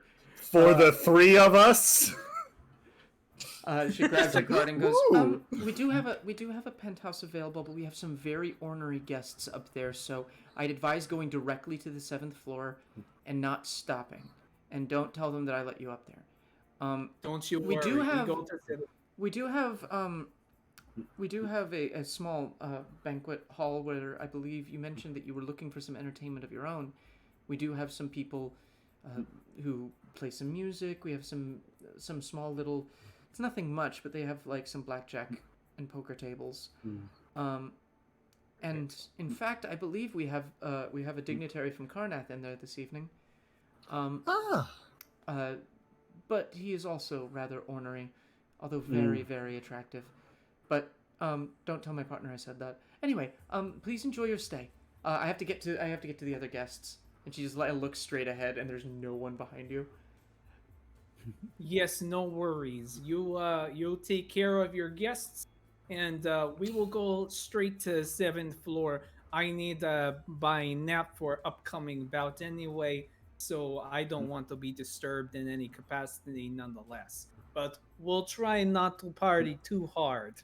And Drasko winks at her. She passes. How many of you went up to this desk and asked for a room? I think the three of us ultimately. Okay. She passes 3 room keys, all for the same room, and they're little tiny dragon shards. And she passes those towards you, and she returns your card. Madam Drasko, would you like me to go to the kitchens to fetch you a little meal before your nap? Yes, I need post-workout pre-nap meal, as many proteins as you can get. Thank you. Would you like the salmon? We did pack a bit of salmon. I don't think we packed enough salmon, so maybe I'm pretty sure the having kitchen has some salmon if you didn't. Okay. I'm just thinking that perhaps we get your omega-3s all in order before you go and fight. I hear it's the whole thing, healthy fats and all that. Culinary things. Yes, good. I will eat the salmon. Everyone keeps telling me to eat the salmon. I will eat the salmon as she's walking towards the thing. Like, fine, I will eat the salmon. What's everybody's passive perception? 16. 12. 20. 10. 15. Right. Yeah. Everything above. I think it was just Basilisk over. No. Everybody above 15. Everybody above 15 is noticing that a lot of the green-clad, undead and non-undead looking people are really paying attention to all of this. Less in suspicion and more in what the fuck is happening. All eyes are kind of on you. Yeah, I would like to think that like part of this is if anyone wants to do anything more subtle, Draska can like be causing a little bit of a scene so that anyone has all eyes are on the scene. Whatever this is, it's mostly probably on Draska. Well, I think I would like to go to the banquet hall. Would anyone like to join me? I think I had a dog hair in my Jessica mouth. and I can go and secure the room. Wonderful. Well, I hope you both have so much fun. And Try not to be too jealous. And I head towards whatever is the Eberron equivalent of an elevator. They're elevators. the Magilift. You go up those stairs, and there's a single elevator up above the desk, like on this kind of balcony floor, and you enter the Does elevator. it use the dragon shard to go straight up to the penthouse, or is it a communal elevator? It's a communal elevator. The dragon shard gets you to the penthouse. You also see that there is like a little spot to get to floor 6, so you assume you need separate dragon shards. Okay. So, which is the guy who's in the banquet hall? Is it Darkon or is it Drago? Darkon is his father. Drago is his son, and Drago is the one that's of consequence here. Darkon is having a meeting with the Brailish military right now. I see. His So- son is also here doing shady shit. So it's the younger one. So it's Drago then. Okay, It's cool. Drago. Then yeah, I'm gonna go to the banquet hall and try to sit next to Drago if possible. You walk in and it's kind of muted. You hear some gentle jazz music as a band kind of plays on the stage. It's not hard to miss Drago. He is wearing that Wrath of the Lich King bullshit armor, with like a big fuck off sword just kind of put in the ground next to him. And he's leaning back, and he has two Karnathi soldiers next to him. They're not Emerald Claw based on the armor. You can tell they're actual Karnathi military. He seems to kind of disregard them, and he seems to be playing at one of the blackjack tables. He's kind of watching the music and just kind of looking around as if he's waiting for someone. I would like to go sit at the same table, but like on the other side and try to buy in. Right. The dealer is an orc in a very nice little dealer outfit. He's just wearing like a white shirt, black pants, black vest, and a little black bow tie. He's got a little undercut, but it's like very well groomed, and he just kind of looks up and goes, shall you be entering today? Of course. All right. Drago kind of darts his eye over to you, and then he just kind of pulls his eye away and keeps looking around the room, and he just kind of sets his he sets some chips down as cards are dealt, and you are, how many chips are you buying? Like how much money are you spending? Probably like, I don't know, maybe 200 goals worth. 200 gold? Yeah. You would have had to ask T about that. Yeah, You can do it anyway. You can do it anyway. just fucking do it. All right. To be fair, I did pre-clear with him that we were going in as high rollers. That's and right. so You therefore did. they'd be You expecting. did. Yeah, you're right. Thank you. And so it's just like it's cleared. Also, Music Box wouldn't give a shit. Fair enough. Yeah. You pull out about 200 gold, and he puts about 50 gold on the table. He's kind of like absent-mindedly gambling. But you have 200 gold worth of chips. I'm not gonna do a whole gambling thing because I haven't designed this mini game. We're gonna do some. No, simple rules. I don't plan to do this for gambling. Yeah. Just like over the course of playing, Yeah. just being like, well, you seem to be waiting for someone. Seems you don't find my company very desirable. I don't find any of your company particularly desirable. And may I ask why?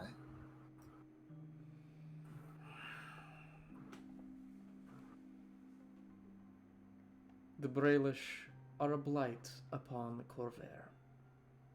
That is simple. I am from Karnath, you are from Brayland. I hate you. Leave it at that. So, please, I would love to know why. What if there's anything I could do to potentially... Are you trying to Curry dissect your- my bigotry? No, I'm simply trying to curry your favor. You seem like an interesting fellow.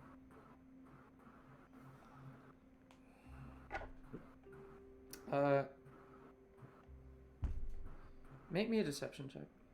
Cool. I get advantage because I'm pretending to be somebody else. Nice. Because I got the actor feet, motherfuckers. Mm-mm. They're both 12s. Great. That's going to be a 23. Alright. He regards you with, like, what the fuck? I don't know. There has to be a better word for that. But he regards you with that. And he kind of leans back again and just goes, our nation has spent many, many, many decades at war with you, not at war with you. At war with you, not at war with you. But the throne of Galifar rightfully belonged to us. And you pretenders think that you have a stake in this? It's disgusting, actually.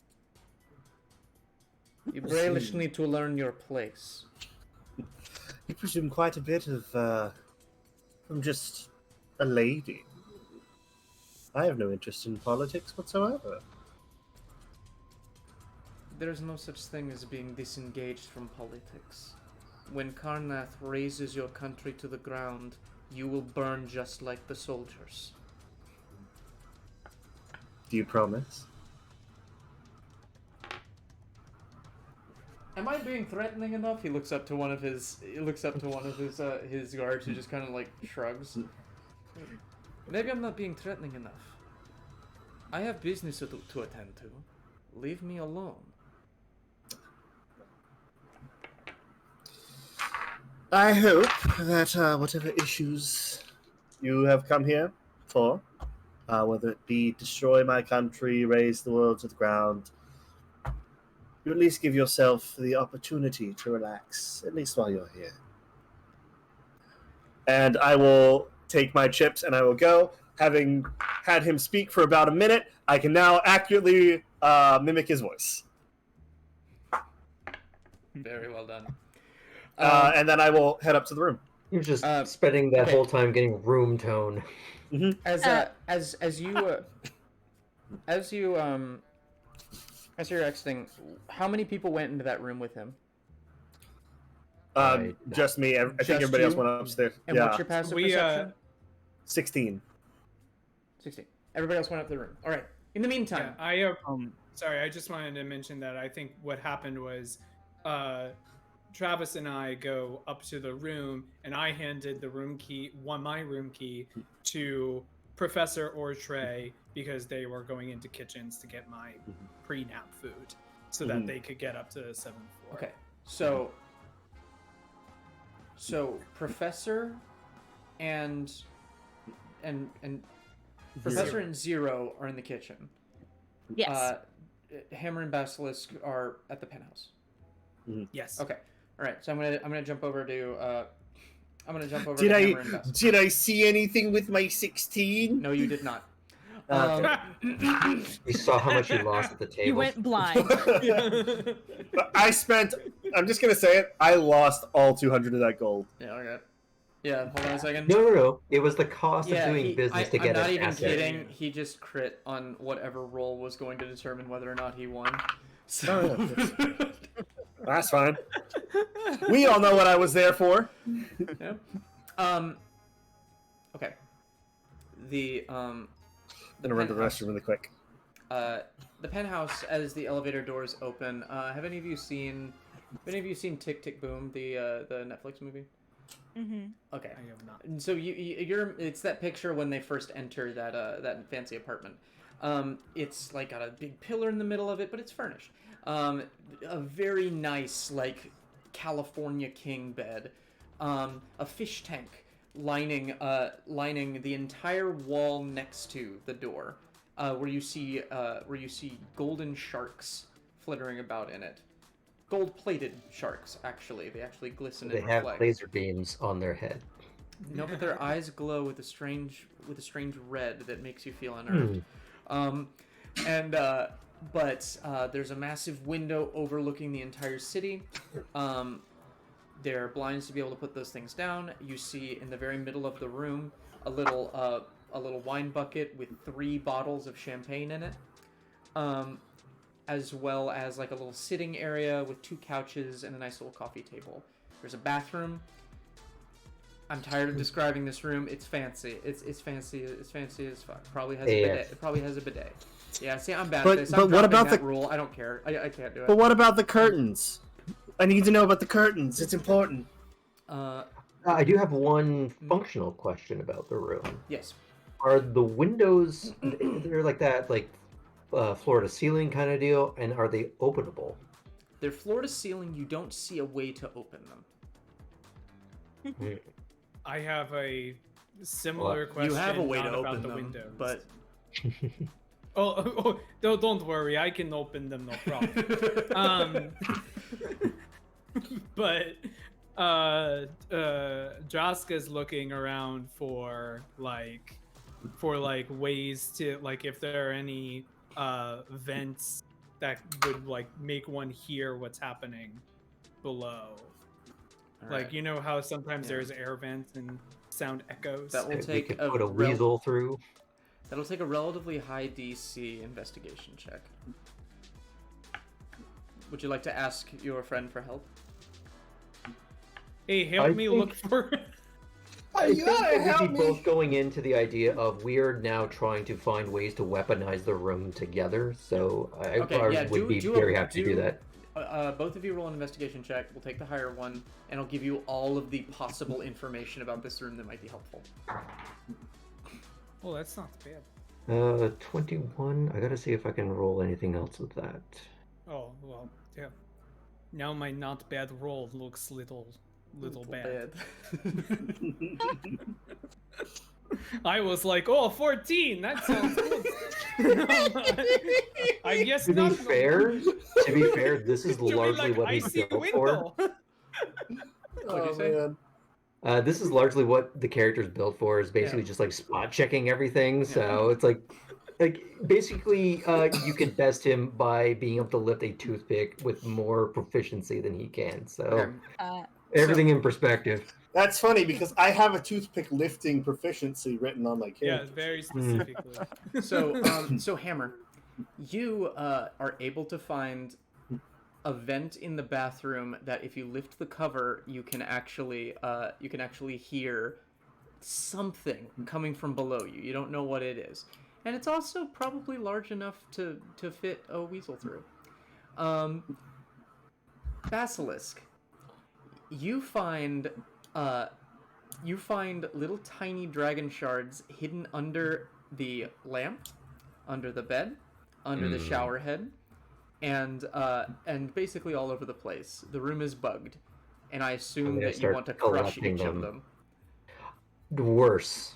Oh yeah. I'm going to collect all of them, and actually my roll goes up to 21 because with the mark and the subclass stacking, I get to roll a d4 when I'm doing perception and investigation stuff. Radical. In certain instances. Yeah. So I find all of them, that you've told me about, and I put them in the Eberron toilet, and I let it take a ride, and let it give whoever's listening a massive migraine as all the frequencies shift and noise hits them. Hey, and hopefully look, I break some found equipment. vent. What are you flushing? Problems. The other thing, and there's another thing that you If only found, it were that easy. and it's that, just kind of judging by things. The carpet of this room is relatively new, and it looks kind of hastily put on. I'll leave it at that. The carpeting? The carpeting looks relatively new and hastily put on. As if it's recent, if it's a recent addition, and it was an addition that was made in a hurry. I'm going to point this out to Draska. Actually, that's a quick question. We've worked together before, I assume, at this point. At this one, you've maybe met each other, but this is your first mission as a group. And has it been intimated then, if when we're on mission, I know you use Draska downstairs, but when we're talking to each other, do you prefer Draska or Hammer? I think she's used to either. I think like the idea is at this point, everyone knows that she's Vraska because they're in the hotel, and so that's fine. But like, if we're not using her status to infiltrate, then it's Hammer. Okay. So in this case, either one. Hammer is mostly a designation used on documentation because like they don't want it documented somewhere that this person is this person. But so for that sake, just in case I missed any other bugs, I'm still gonna go with Hammer then. Okay. I point out to the edge of the rug. There looks as if this was a rush job to put this back together. Either this was replacing a crime scene or there's something under the rug. Do you want to help me take a look? Rip up that carpet for me, would you? She takes out a crowbar from her pack and just starts ripping out the flooring. All right. How delicately are you doing this? I have an assumption, but I'm asking.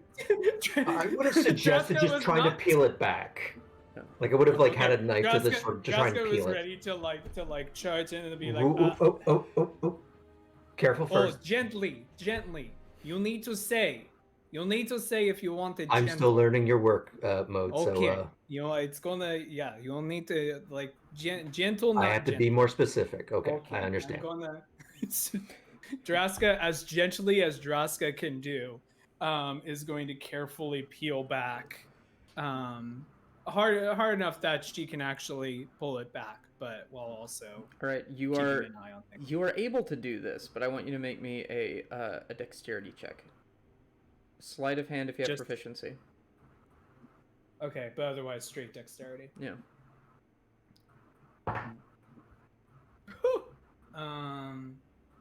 That's fine. That is a 10. I don't suppose I could have been helping with this, but I should have asked before the roll. Yeah. Hey, I imagine you the still. situation. Hey, by the way, you still have your bardic inspiration. I still have my bardic inspiration. That's a D6, my friend. Would you like to use it? 15. 15. All right. Ooh. So as you have this conversation about doing it gently, as Draska's already like started to rip it up, and you hear like a clunk as you hear like a board start to come up, and then she's like, oh, okay, I'll be careful. And you peel it back some more. The floor underneath this carpet is composed entirely of very old, very wet and moldy looking floorboards. Ooh. You can see the insulation underneath, and you notice that you can actually hear below you even better. It's muffled, but it seems like there's now less of a separation between you and the floor below you. This is very bad job. You could easily fall through this. Look at seeing how like wet and vaguely moldy these boards are. I look over at the fish tanks and I wonder how new they are. Are you wondering, or are you checking? I feel like if I go over and check, it will cause another incident. Like I feel like it's just like, held together by duct tape and hope. Make me a straight intelligence check. Sure. You see the line of duct tape. Yeah, I just sort of like breathe, like just sort of like huff breath on it, and the whole thing It's not a fish tank. It's like one of those bags you get when you get a fish from Petsco, and it's just like a And plastic this is a bag fancy hotel? Sorry, this is straight intelligence or investigation? Okay. Oh, not bad. 16. 16. You can basically assume that whatever water damage this is, it's not as extensive as I made it sound. It's just like this particular section is connected to some pipes that go over to those, and you're imagining that this massive fucking fish tank probably is leaking water somewhere, and it's caused some damage to the flooring. High roller indeed. I'm gonna get down on the floor and try and listen to whatever's going on here. Before I get there, we're gonna go over to the kitchen. Oh. All right. So the kitchen was basically right next door to that grand hall that Music Box went into. You just kind of walk in and butt yourself in, and you see a whole bunch of various kobolds, goblins, a couple of hobgoblins just kind of running around. There's one bugbear that's kind of going. He's going, "What is this? What is this?" And he like picks up a pan and is like shoving it in a goblin's face. And he's going, "I don't know. I don't know. What's his name? What's his name?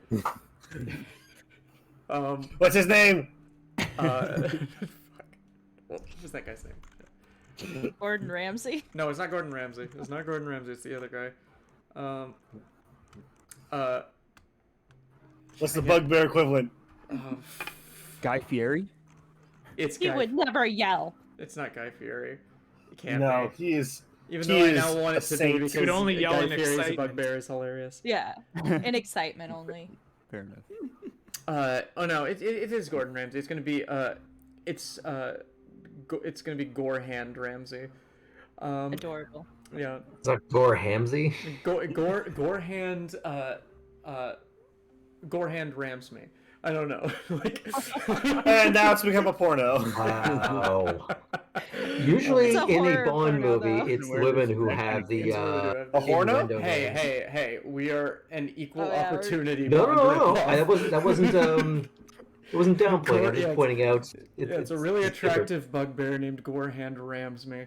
And Everyone was like, "You need to go into porn." He was like, "No, I'm going to be a chef."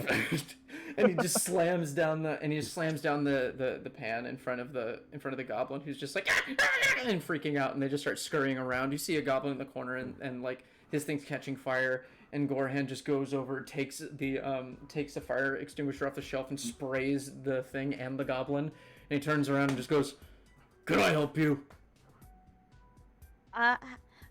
Yes.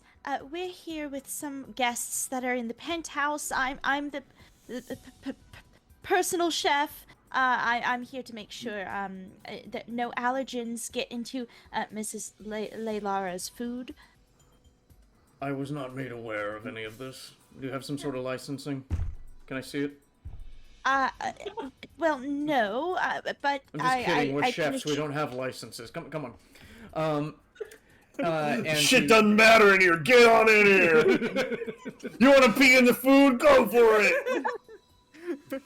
But he stops halfway through the room, and he just kind of turns around, and he looks over at a goblin who's at like a little station working on some eggs, and he just picks up the goblin and throws him across the room, and then takes the pan, dumps it into the trash, and then he pulls 2 eggs out of a cooler behind him, and hands you the eggs and goes, "Make me an omelet." Yes, chef. Roll for omelet. Dexterity. What do I do? Medicine? Nature? Well, you I have don't know. You've What's got to a get milk. Scientist, though, right? You've So got to put could you milk not, in like- it.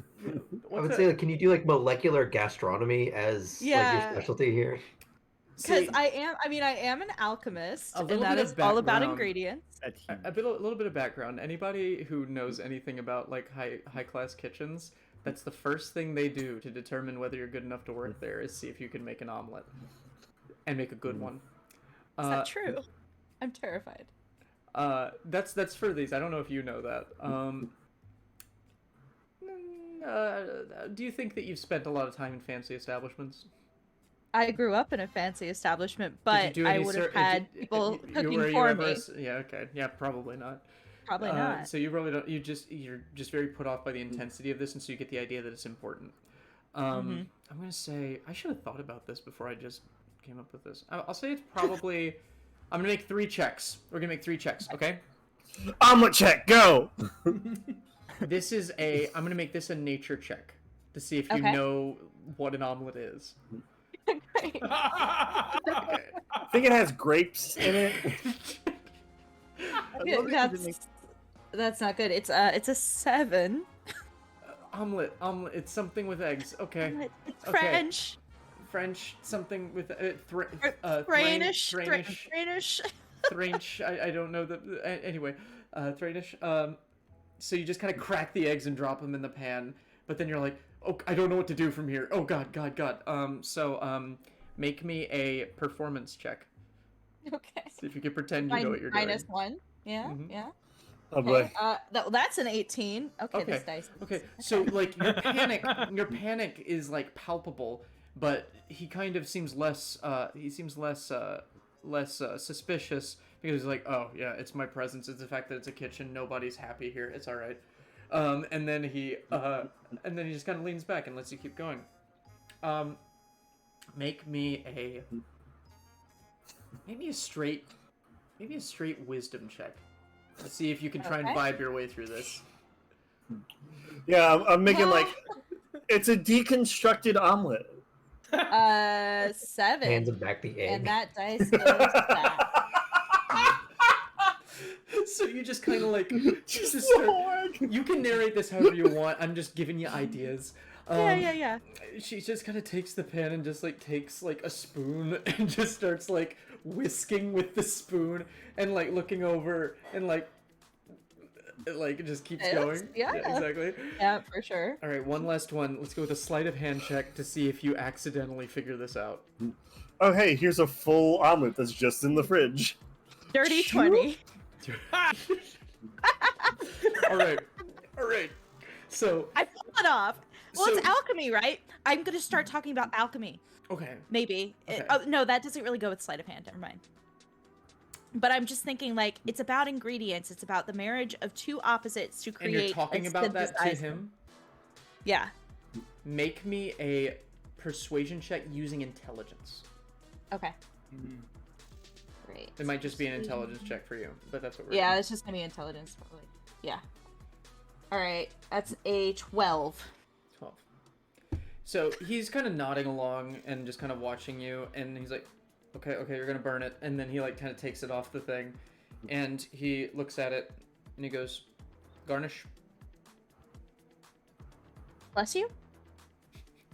And he goes, you know goblin cooking. And he sneezes on it. And then he takes it, and he puts it on a plate, and he just kind of, and he just takes a fork and knife, cuts into it. All right, your presentation needs a lot of work, but it's pretty all right. Thank you. I mean, I wouldn't hire you, but you obviously kind of know what you're doing. Come on. Yeah, And he no, leads you back thanks. further. Zero, what are you doing in all this? You just kind of following? Under cover of the darkness that was that cooking experience, I think Zero is going to wander away and start trying to get a peek inside of every large container in this kitchen, if at all possible. there's Just a lot of those. nonchalantly walk towards barrels. Okay. There aren't very many barrels and large Okay. containers in the main kitchen itself, but you do see like a back hallway that has a lot of like carts for dishes. There's some bus tubs and things like that, trash cans. You do find large barrels of things in three coolers in the back. One of which appears to be meats, one appears to be vegetables, and one appears to be like Labeled, or do I see that inside of them? they're labeled. Everything's labeled. This is a professional kitchen. Everything is labeled. I would like to take a look inside of some of these, if at all possible. Okay. Make me a stealth check to see if you get around this mess. It's going to be an 18. Nobody really notices you. All the goblins are just kind of watching with bated breath. Gorehand rams me. Work with Professor over here. Sorry. I'm so sorry. Decisions were made. You're really laughing at your own stupid joke. Yeah. No, I'm laughing at the fact that this is permanent. I can't undo this. We're going to visit this hotel every session. Yeah. This is our new home base. Yeah, there it is. He's gonna be working in every hotel you ever go to for the rest of the campaign. Anyway, just franchise Do you plan for us to go to a lot of Franchise. hotels? Or counterpoint, it's the Ramsme family. it's the Rams. Or he's filming a show where he's going around and raiding different restaurants. Yeah. also- Raiding. Raid. Wow. Oh, God, He's I'm a trying- bugbear. Okay. No, but Okay, so yeah, nobody really notices you over the din of this horror. And you enter each room and you kind of like start peeking through things. Give me an investigation check now. All right. What are you looking for, by the way? I'm looking for chemicals. Maybe phosphorus. Maybe. I got a 10 though. 10. Okay. For 2. His restaurant or show has to be like taverns, taquilleras, and travesties or something like that. What is your passive investigation, Zero? 18. Okay. You look around and it looks like a normal kitchen to you. But it strikes you as very weird that for a place this big, they've only got one bucket of fries. And it seems like the cold fries that are like in the water. They've only got one of those buckets. When you'd expect them to have at least 3 more for this size. And it seems like maybe you're missing something. Does it look like there's space near where they have that bucket that's empty right now? Okay. I'll try and duck back and approach without being too conspicuous. You come back out as the professor is kind of rounding the corner with Gorehand, and he continues down the hall. Do you follow him? I do, and as I approach, I say, I can't find any salmon here. Do you have any salmon in stock?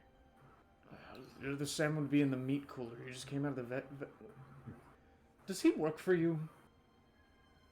Yes, he's a part of the staff for the oak. Wild Oak. She remembers. Helena doesn't. Yes, that Wild Oak family.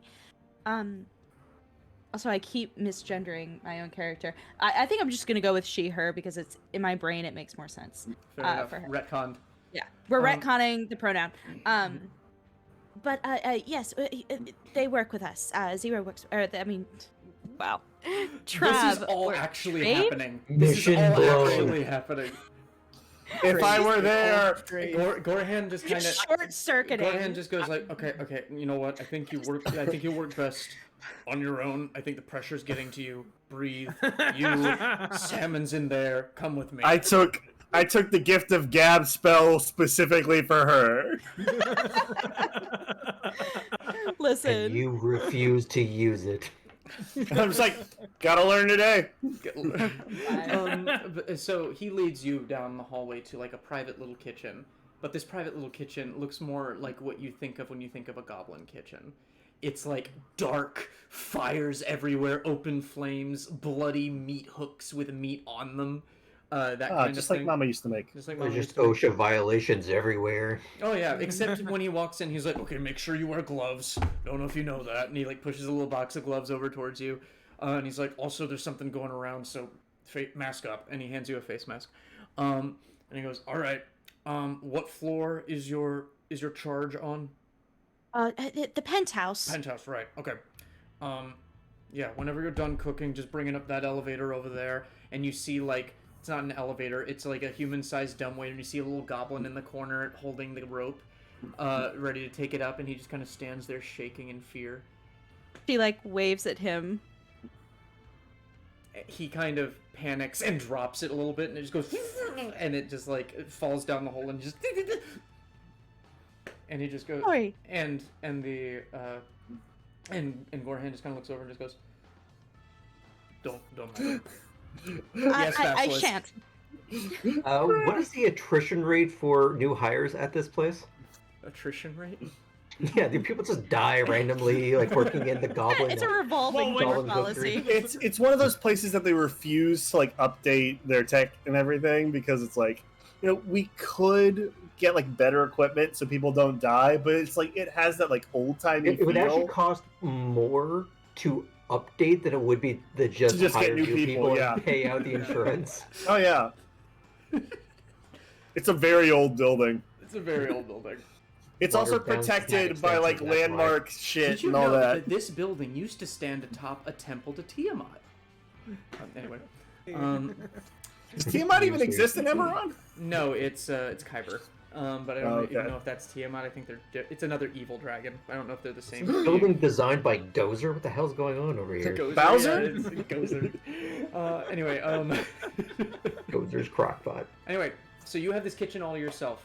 There's salmon hanging on a hook, Excellent. and a little goblin with a dumbwaiter that's going to take you right upstairs. Great. Which I'm sorry, I would have mentioned this to Basilisk and Hammer as well. There's a dumbwaiter that says room service on it and has a little bell. If we'd been told, I would have gone over to just unlock it. Okay, it's unlocked. She like looks over at Zero and well, this was even as Gorhand was speaking, and goes, "Oh, a dumbwaiter. How excellent." Well, the mistress does love her salmon raw, so I grabbed the salmon. It's a and protein walked towards thing. the dumbwaiter. Come on. Gorhand just leaves. It's like sushi. You see from the door that you entered just like a burst of flame that just fills the entire hallway and just licks out the door. And he goes, "Oh, But he look at that. I gotta go fix that." And he leaves. Thank you. I have learned so many things today. Can we be transported in this dumbwaiter? She like looks over at the goblin person. Yes. Are you okay? Do you need some water? No. Yes. Okay. So she'll like look for like a little like cask of water or ale or You something. never give the goblins water. There's a well. There's a well in this room. Okay. Yeah. So she'll like get a little like wooden cup and go over and just kind of pour it Like- into this poor creature's mouth. They're like Mogwai. Lana, that's how you get hobgoblin. You just give them water. I just feel bad. I just feel bad. The My goblin. theory The goblin. for this building. Yes. Oh, it was just this building was built on top of like a goblin den, and this is just the original structure that we've just collectively built on over like decades or centuries. Those original goblins are just the service people I here. don't know there's a world outside of that part of the kitchen. I love them. This goblin was born in this room, was raised in this room, and will die in this room. Later today. Later Oh. today. Yeah. And Unironically, they have the lifespan of unironically, mosquitoes. The lore of Eberron is that all the cities are built on ancient goblin ruins, by the way. The actual. Yeah, that's true. But the goblin is really grateful for the water, and as it drinks, you notice it has no tongue, and it just kind of goes. You're welcome. Do you mind? Unfortunately, we're at the very top here. Do you mind lifting us to the penthouse? Okay. Here we go. And do you both get in the dumbwaiter? Yeah. It wrenches a little bit with your weight, but then the goblin just like the goblin goes into a rage, and Oh, good. He's a barbarian. it just pulls you up, and at lightning speed you ascend all like I don't know, however many feet that is, but really fast. Your ears pop, and you make it to the top floor. You'd probably hit your Hammond's, head like, if you stopped. slapping around. This is around the time that you two are pulling up the carpet, and you hear a boonk coming from the dumbwaiter. Meanwhile, music box, where are you going? I'm probably going to be heading back upstairs. Yeah, I'm going to head back upstairs to our room. All right, so you're probably going to arrive about 10 seconds after this interaction. So Juraska sees them, sees that they have like a raw salmon, and goes, "Ah, good sushi," and grabs it and starts biting into it. Not skinned, not deboned. I have a good intuition for these things. Yes. I believe that someone's making ill use of the fry containers, but I don't know where. Of the fry containers? Mm-hmm. Like for French fries? Thrain fries? French French fries. fries. Right. French What fries? French fries. What makes you say that they're doing something with fries? Well, in the stores of the kitchen, Mhm. there was a large empty spot and only one container for fries. And we are looking for containers in this building that hold chemicals, so I don't know. It might be a lead. Why are you tearing up the rug in here exactly? I was just in the middle of listening in on someone, so As just this happens, Music Box enters the room.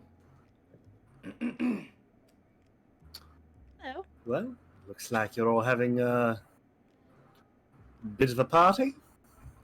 Everything go well on See everyone's Drastic side? taking a bite out Over of here. a hunk of salmon. You see Professor and Zero crammed into a dumbwaiter, and you see Basilisk just kind of like holding up the rug. Oh, I was Nice. starting to already like lean down, trying Oh to yeah, like yeah, you were press my leaning ear down and trying to listen. hear, right? Well, I've seen worse parties. Sushi? Since you reminded me of that, pause. Perception check, Basilisk. Yes. Perhaps later.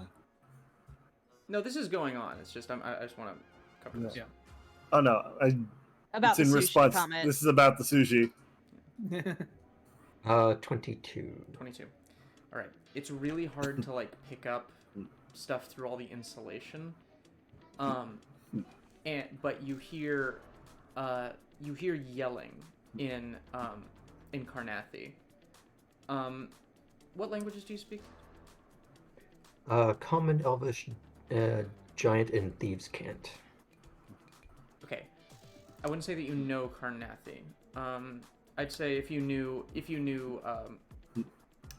Infernal, Abyssal, or something like that, you might.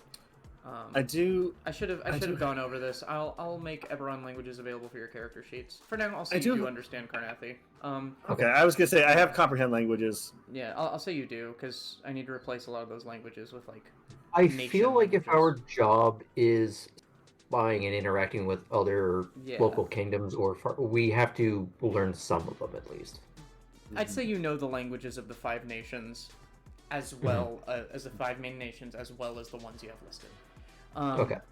So you basically, it's hard to hear. You're picking up various words. You hear on the move, Vadim, Market Square, roll out. So I sort of would have been like almost like in a trance, like sort of just writing it down like a pad that I pulled out from the inner confines of my suit. Kind of just did.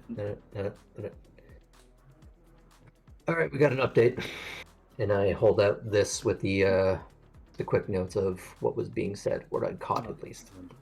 So it seems that we are getting ready to leave then. Yes. Hammer. There's only one elevator for everyone, right? And the dumbwaiter. Mhm. So Jurassic is like, they're moving out now. Maybe we be an elevator already. They call it. We come down with them.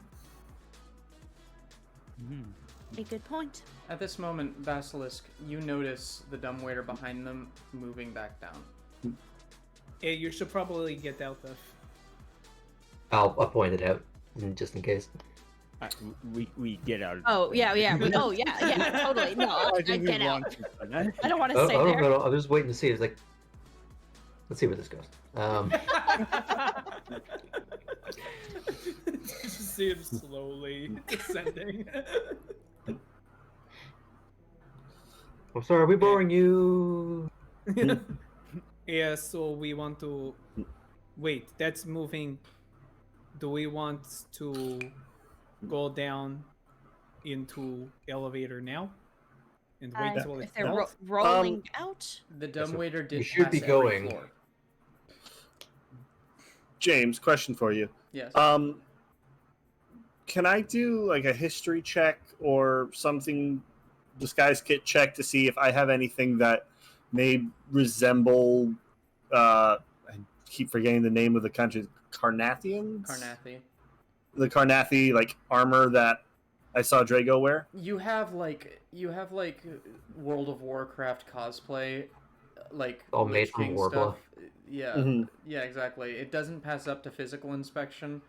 It's mostly foam, but like but you've got like these pauldrons that are skulls and these boots that are skulls and like skeleton rib cages on your armor and then skulls for like your breastplate. Like it's Oh, formal. Got it.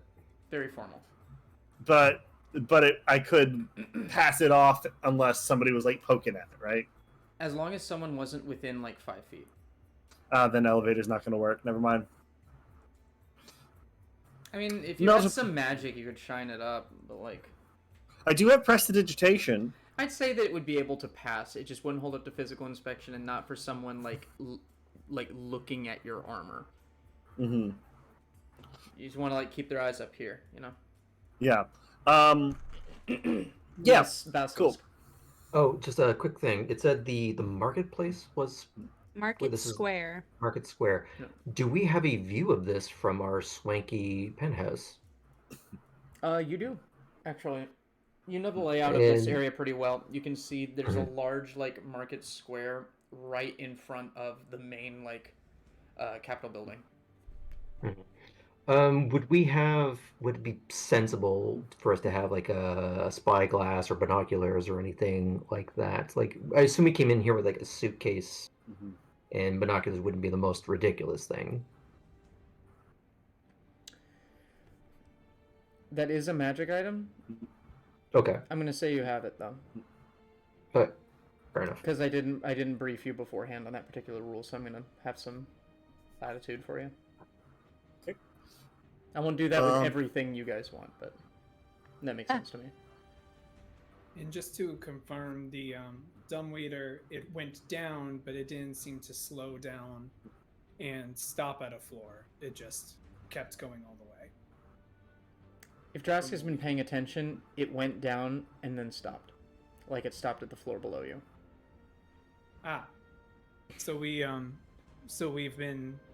So we can probably tell then we may need to get to the bottom floor, intercept dumbwaiter, and find out what has been transported.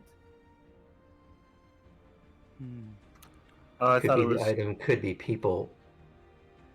right. I thought it was just the goblin going back downstairs. If it stopped. No, he's controlling it. Actually, I have a thought. If anyone would like to do something a little bit risky, and I take out a knife and I walk over to the Of dumbwaiter, and I'm just like holding it, like just like open the little door and just like I'm gonna just hold it over the other Yeah. rope, Explosive. if that's what it is. If that is what it... Can you see? It's just a floor. Can we see? Is it like an open pit, or is No, it like a covered? toy It's a box? covered like box. So you see Can the ceiling. I of it. hear anything in there, or? Yeah, you hear kind of muffled Carnathi going, "Go, go, Drago is already." Actually, I'm gonna make the voice. Hold on. Go, go! You hear? Drago is already at the market. Go. Draska, Draska sees this thing open and goes, "How about the other plan?" And Draska holds on to the rope with her fist and is going to try to, once it's loaded, pull against and pull it up to our floor. Make me an athletics check. That Uh, goblin downstairs is still raging. So I'm going to try to give Bardic Inspiration. It's a nice Your whistle, a muscles are so nice missing. little tune. Nice. Oh no! Oh god. Oh, that was not great, but I kind of rallied. It's a 12. I rolled a natural 2 initially. Oh boy. And can you add did you add Bardic already? I just added Bardic Inspiration. Okay. Well, that is good use of that. So This, to be fair, this goblin goblin hurt himself. To be fair, this goblin has a negative modifier, advantage, but a negative strength modifier. It's an 8 strength barbarian, and that is a 6. Nice. So Draska like holds on and just waits until she feels it start to move, and she like she's tightened her wraps before this, and it's just loose, and then once she feels it start to move, she holds on and tugs at it, and then you just see like every muscle in her upper body activate as she pulls the dumbwaiter up through the window. Just so as now we like can kind of see the camera cuts, none of you are privy to this, but downstairs you see this goblin just and then just like shoots Does he up get the pulled shaft. up into the shaft? You just hear a as he hits the roof. No, he's Does just he hanging on replace where for the dear dumbwaiter life was? underneath this. Anyway, I've lost more cousins this way. as We said he was gonna die today, so as the thing comes up, you see loaded into this this dumbwaiter. Actually, I need to pull up this encounter to make sure I remember what it is. oh cool. You see Vadim. Oh man. We're Oh. fucked. Wait, I mean, Vadim, we're Vadim. we're Cool, fudged. cool. hello. You see Vadim, and you see these two green-clad, very like pale people who look exactly the same. Big is this dumbwaiter? It's pretty big. It's about the size of my desk. It's like this big. It's pretty cramped. But behind them, They're just like One's caught a Vadim this big. no, but behind them you see the missing 3 French fry containers, and this smell leaks out of this dumbwaiter. And I Vadim, have holding ordered- this staff, looks at all of you. What are you doing? You have one action before we roll initiative. I want to take out a gun and shoot Vadim in the staff. I would like to shoot him in the dick. Well, It's gonna Spray say that I'm gonna back hide to under life, the you bed. bastard. Like, Are you sure? Ah! Are you sure you want to do that, considering there's explosive compounds in this dumbwaiter? yeah, I was gonna grab Vadim and throw him out of dumbwaiter. All right, let's roll initiative. You have a surprise round. Cool, Okay. cool. I would say just grab the bins and then let it drop. Well, they're Yeah. behind. They're They're behind behind. the. Oh, I the- see. so you can't just grab them. Are you kidding me? That's when I roll it. aw. It's a nat 20 to go for For a total of 23. Ugh. 18. 24. 22. Oh my god. 13. I'm gonna say I didn't mention this, but just so nat 20s don't feel horrible on initiatives, it means you automatically go first. So, Drasta's gonna go before you, Music Box. That's fine. Uh, I mean, either way, I was planning on holding my action until Vadim got pulled out, all right. or the containers got pulled out. All right, Draska. So, Draska has pulled up dumbwaiter, sees them. Draska is pulled up dumbwaiter. Draska is going to wave and is going to grapple Vadim. All right. Athletics contest. That's a 19. Roll off. Rollies! He also rolled a 19. Wow. Oh. 18. Okay, so with a 19, you kind of grab him, and he's like strangely holding on very strongly, and then just something kicks in, and you're like, "I'm a fight. I fight for a living. I know, or I used to fight for a living. I know what I'm doing." And you just suplex him into the room as he rolls a 3 for his second roll.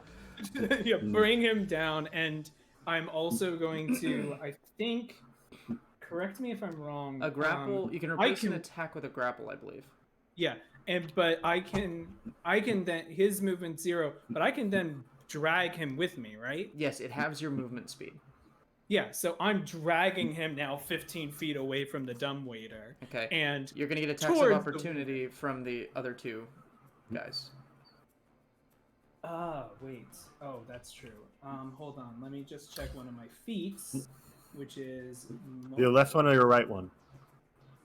Hey. You're fired. Yeah, it's Oh, wait. worth it. You know what? This is probably the good time to do this. All right. I'm going to action surge.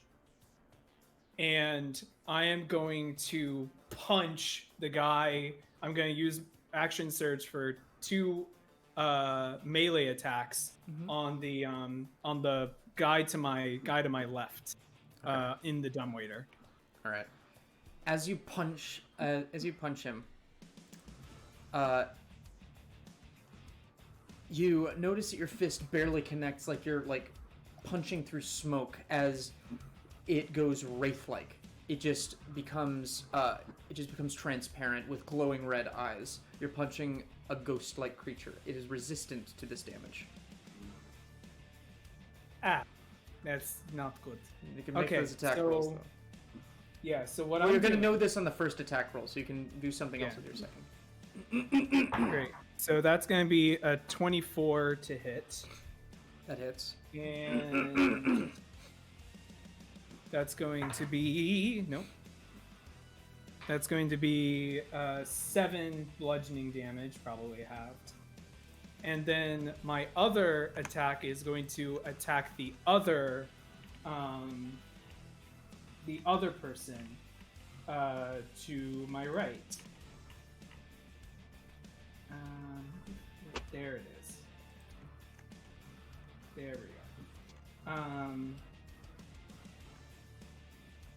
And that is going to be a 13 to hit. That one misses. Great. As that one sees what you're doing and just like some kind of cartoon ghost, just as your fist just goes like right through it.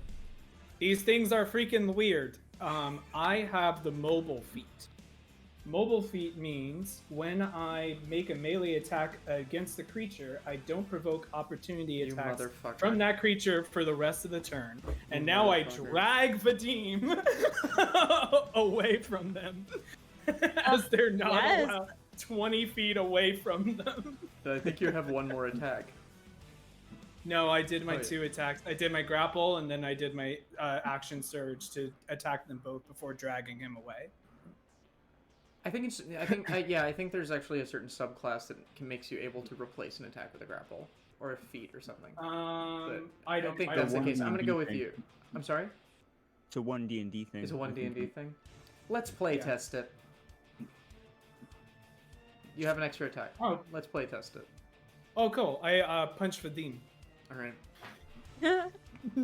Take that attack. And I punch him, sir.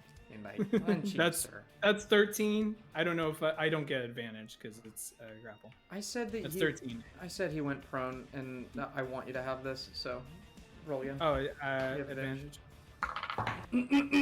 All right, that is 22 to hit. There you go.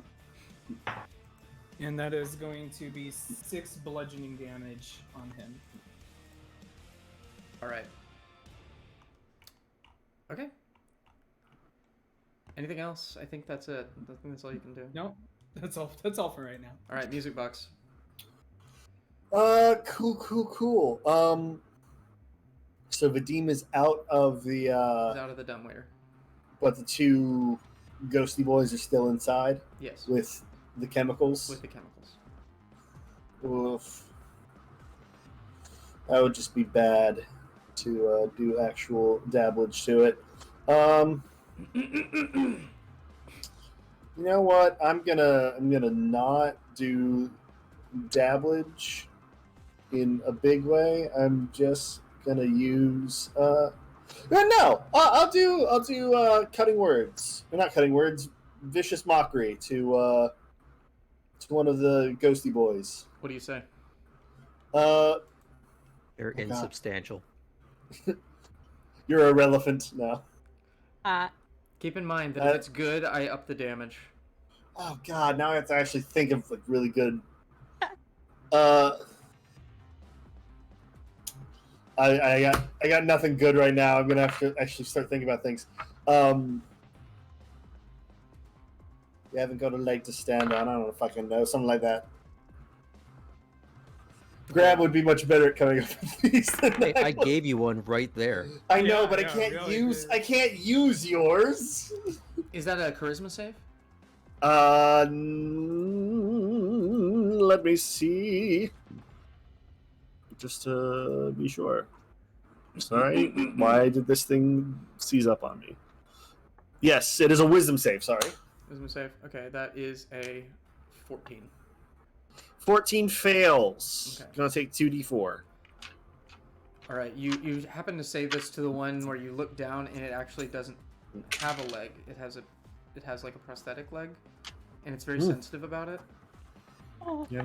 But you know, not that Wow, sensitive. you How cast much damage? ableism at max. Cast that was- ableism. That was a full 8 points of damage. All right. That hurt more than the punch. Jeez. Okay. Anything else? That is my action. I'm just gonna hold on to my reaction stuff. Okay. So no. Basilisk. Quick thing. Do I know that Music Box has the bag of holding or portable? I don't know if Yeah. we established exactly what it is. Yeah, I took it and put it in my coat. I look over at Music Box. Go and throw the bag of holding over those. As I'm rushing over to Hammer and Vadim. Point of order. Yes. It has to be able to fit within the bag of holding itself, like the mouth. Oh, of the it's bag not of holding. a. You're only going to be able to do that to one of them at a time. You can do it. Oh, I see. But like, you won't just be able to like and swallow the entire dumbwaiter. Fair enough. Not necessarily true. Either way, I'm gonna run over to Vadim, and because he is Prone. being so awesomely held down by someone who's dropping the hammer, I'm just gonna take out the pistol and put it up against the back of his head and just let nature happen. Just go across. Normally, a ranged attack from this far and with prone would be a disadvantage, but that's bullshit given this situation. Yeah. All right. I feel like is And, like- it advantage or is it straight or because there's something else I can do to mitigate that, but I have no reason for this not to be an advantage. fair.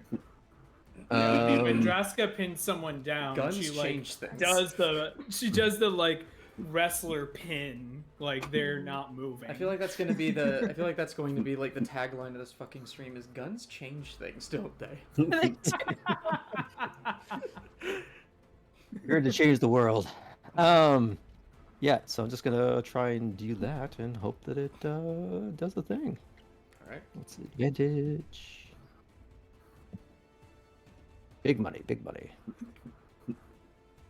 That's a natural 20. Ruh-roh. Let's use that house roll. Come on, let's go. Okay, so I will. I'm so glad you're doing this in person right next to me. That seems like a good idea. You're gonna mess up her nice leather outfit. Okay, so it's just the straight damage roll is a 10. I'll double everything up afterwards. And Sneak attack. 82. yep. 14 plus 10, 24, 48. Did I do that right? Nice. Yeah. We woo. All right. Bam! You shoot him in the back of the head, and it rolls forward, and then his neck just kind of turns around to look at you. The bullet hole still in his head, dripping blood. And while he is definitely Plenty on more death's left in the door- mag, my friend. He's definitely on death's door. He just looks at you and says, "You are too late." And it is anything else with that turn. Nope, that's it. All right, the professor. This is the one character that could possibly get away with surviving that. Yeah. Yeah. Yeah, you're right. I think okay, so context. You know when you go to the barber shop and there's the little like canister of barbicide and you have all their little tools in it and it's that like blue looking liquid. Okay. Yes, I have experienced this in real life. Well, Wow. See, that's ableism being reflected back on you. How does it feel? I didn't mean for it to be Hey, hairism. Boogieet hates people without hair or with hair, so You had it this comes coming, up. Ben. You had this coming. Yeah, that's Yeah. true. Oh well. At this combing. You had this. Whoa! Take a hero point. Jesus Christ. So at the professor's back, there's this like canister of a green liquid, and inside of the canister are her arrow bolts. And so she takes love one that. out, puts one onto her crossbow, and shoots at Vadim with an acid arrow. Okay. Why is Her he own. shooting while I'm holding him? Well, I'm gonna try, if possible, not to do like a called shot situation, but like I'm gonna try to aim for like a leggy to see if we can just like keep him down. You're trying to pin him. Okay. Yeah. This I'm going to say will be at disadvantage because he is squirming on the floor and at a Squirmy distance. boy. And you're probably close. So Okay. yes, at disadvantage. I will take the called shot. Okay, great. At disadvantage. I'm gonna try it. Okay. That is at disadvantage a 16 to hit. You make the called shot. You shoot him in the leg, and he reacts in pain with a hiss. And how much damage does that do? He's gonna take one. Wow, really? Oops, all ones. No, wait, no. Okay, we got 6 plus. Okay, so 11. Oh no, 6. Sorry, one more. 1, 2, 3, 4. Yeah, just 6 acid damage. And then 2d4 acid damage at the end of its next turn. Oh my god. Stay there. And then she's gonna like start trying to get closer to the barrels. His leg just rots off and falls apart from the acid. I knew I said I wouldn't get too graphic. I'll let you fill in the blanks from there. Right. But that was your choice. That was your choice. I did this. I look But- over at Music Box. And go, see, he doesn't have a leg to stand on. Shut the up. I wasn't expecting. I didn't expect ghosts. All right. Oh, that is very funny. That is good. That is very Comedian. ableist. I take offense. Yeah, take it up at the Hague, champ. Anyway, anything else? That's it. He's not surviving the next round. He has 1 hit point. He looks over at the barrels. And he's going to take his staff. And at disadvantage, he's going to fire a bolt at the barrels. Do we have still a surprise round? Oh yeah, Because you I did. don't. Was that- Yeah, that Surprise. was the surprise round. Wait, but we still No, have zero. 0. It was 0. Yeah, zeros. Oh, so Thank it you is for my calling on turn. that. It is your turn. It's your turn. He's going to All do right. that. He's going to blow up the barrels. So, as a bonus action, I will activate my blade song, and the sound of like a hammer striking an anvil resounds within my chest, and then this ringing song continues, and I pull out of a sheath which is like built into my back a scimitar, and I cast Booming Blade and take a swing at Vadim's head. Roll above a 12. All right, we'll see. I'm so Yeah, glad you put that into this 21. surprise round. You just lop his head off completely, and his body stops moving. However, as that happens, coming out from the neck are 6 Baylors. No, coming out from the neck. Damn you! Coming out of the neck, you see spirits just swirling in a horrifying haze throughout the room. I need everyone to make me a wisdom saving throw. Or Oh, nor. absolutely not. That is not no. You hate when that happens. I do. Oh, natural 20! Well, Alright, that's a 9. Who got Okay, below 21. a 15? Oh, sorry, I'm still rolling. It's a wisdom, you said? Wisdom. Yes. Yeah, I got 14, but I wanna could push see your if luck? there is if I could push my luck to not have Right. terrible thing happen, All right. and Ooh. just something else terrible happens. Is this technically a charm effect because it's fear? It's not. Oh yeah. It's Okay. not fear? Okay. Mm-mm. It's not poison, is it? Well, part of it is fear. There's a couple things going with it. So I Okay, I have Um, advantage against being frightened. advantage against being frightened. Take the I- advantage, sure. Okay. I just have advantage on saving throws against being charmed, which is usually. Never mind. That Yeah, doesn't charm really and apply. frightened are I just got a different. 7. Okay. Nat 20 7. for that advantage, so that So helps. 2 nat 20s. You guys are just kind of like freaked out by the spirits and take no damage. Zero, what'd you roll again? I got a 21. Okay. You take 3 points of psychic damage as just the sound like interferes with your ability to concentrate. And Basilisk, you take 6 psychic damage and are frightened of the 2 in the elevator. But shit, I gotta figure out what's going on with Draska.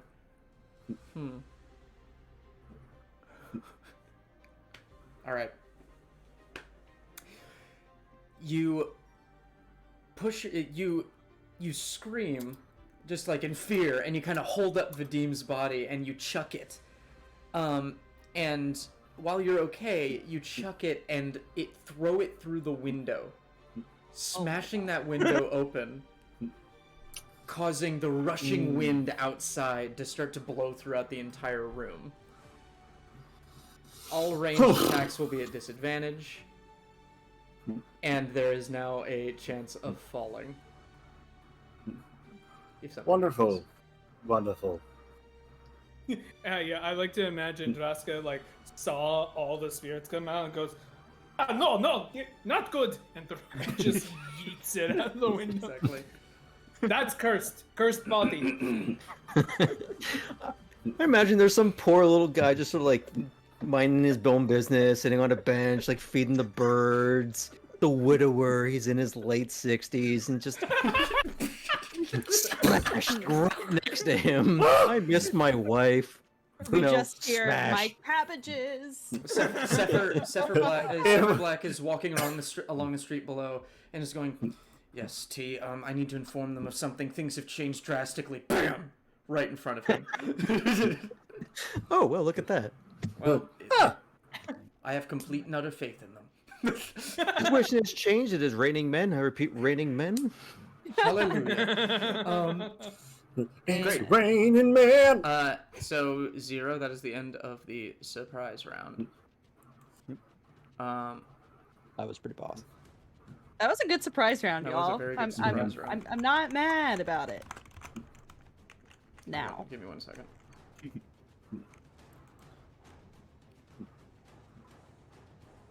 Just give me a second.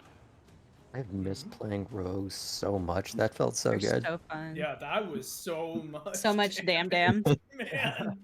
I'm gonna quickly grab some ibuprofen. Give me just 2 seconds. Mm. It's like right here on my table. Okay. They're my favorite class, and I never get to play them. So Well, now you do. Okay. Draska, you're up again. Okay, Draska is turns to like any of the spellcasters and go like, "You'll take care of him," and is going. The spirits to... have dissipated, by the way. Oh, the spirits from Vadim? Yeah, they just Yeah, kind of like, not the ones in the not elevator. the two ghosts like. But like that's not a continuing thing. Right. She's gonna run in and try to grab one of the barrels, and her main objective at this point, no matter if she's getting like attacked by them, her main objective is to get the barrels and move them outside of the dumbwaiter. So that at the very least they're not in the dumbwaiter and we can let that go. Okay.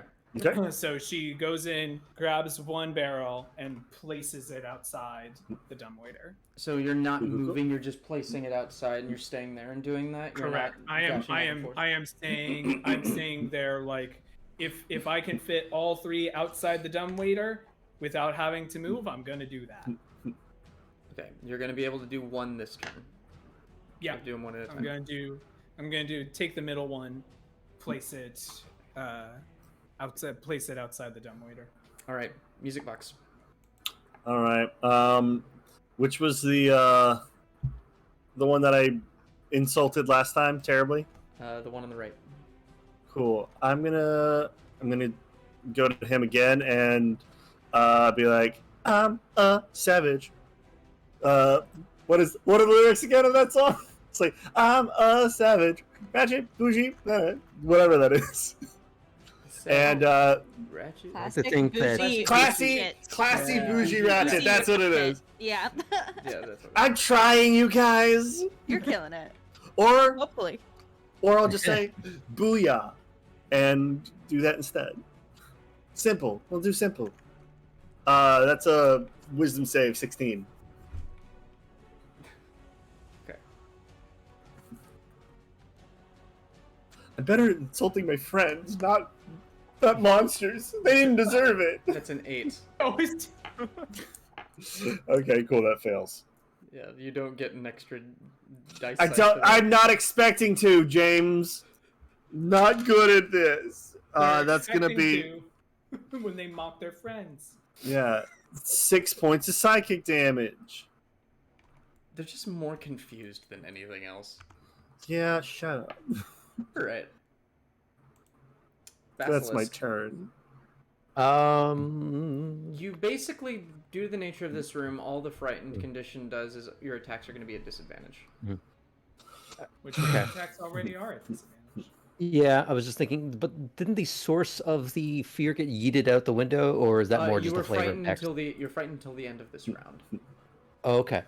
What I would like to do is I'm gonna run over to the dumbwaiter, take out a knife, and just hold it over the rope. I'm not gonna do anything with it. I'm just gonna hold my action to slice it for when it's emptied. Okay. And I look to the other ones like, help Helmer empty it out. I just kind of want to just stare at these things. Oh wait, can I, or is it because I was afraid of Vadim's ghosts and not these things that I can move forward? Or You does can that move, change the You mech? can move forward. You just Okay. have disadvantage this round. It's Okay. not really Frightened- frightened. You just have frightened's only disadvantage. disadvantage. Okay. You also can't normally move towards the object of your fear, but since the object of your fear is gone and Yeah. it's just yeeted out the window, then like You're welcome. yeah. Gotta say, Hammer's been pretty clutch through this whole thing already. Hey, sometimes pushing your luck can actually do positive things too. It's kind of a dice roll. Mhm. I'll just do something weird and random that could be bad. Yeah, so I'm just gonna hold the rest of my action to do that. Okay. Actually, what I would like to use my bonus action, because even if I go to attack the rope, it's still gonna be a disadvantage, right? Yes. Okay. So this is where it gets a little fucky for me because I can use insightful fighting as a bonus action to read the rope. In order to get advantage to make it a flat No. roll. No, you technically rules-wise, yes, but you're not gonna read a Right. roll. I'm sorry. No, I'll put it on one of the confused specters. But I will- think you can use focused aim, which is a rogue ability that you get off of Tasha's that gives you advantage. I believe that's the case. Yeah, but you have don't to know not that. move on your turn for that. Fair. Okay. I don't know that one. Interesting. Yeah, I'm allowing all the Tasha's bonus class features too. It basically, as long as you don't move, you can use a bonus action to get advantage. I think it's a little broken for rogues, but okay. Especially like a sniper rogue. You just sit Yeah. there taking pot shots with advantage all day. Yeah, I feel a little ugly about that one. So I'll just put the insightful fighting on one of the specters just in case. May I pitch something? Yes. You could take the focused aim and try and take a shot at it as opposed to using your knife. Fair enough. I'm not always going to help you, but I think that I'm just trying to game the system for you. You mean on the rope you said, or Yes, on the rope. okay? Yeah. So I'll instead of moving, I'll And that'll stay neutralize away, the and then advantage. okay. And this is the disadvantage. And that way I'm staying out of Hammer's way, so she can move things around. Right. Just to be clear, you're readying the action. You're not firing right now. No. Okay. I'm waiting for them for things to be out of the way, or the Great. barrels to be out of the way, and then just like, oh no, they fell down the well, Timmy. That poor goblin. Oh no. Worst day. Professor. All right.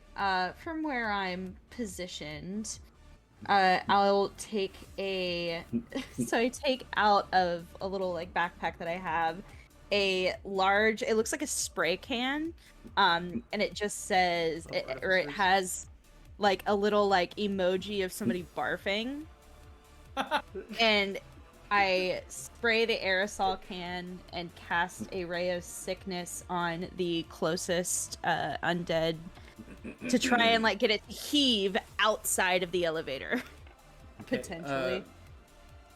Let me Google that spell.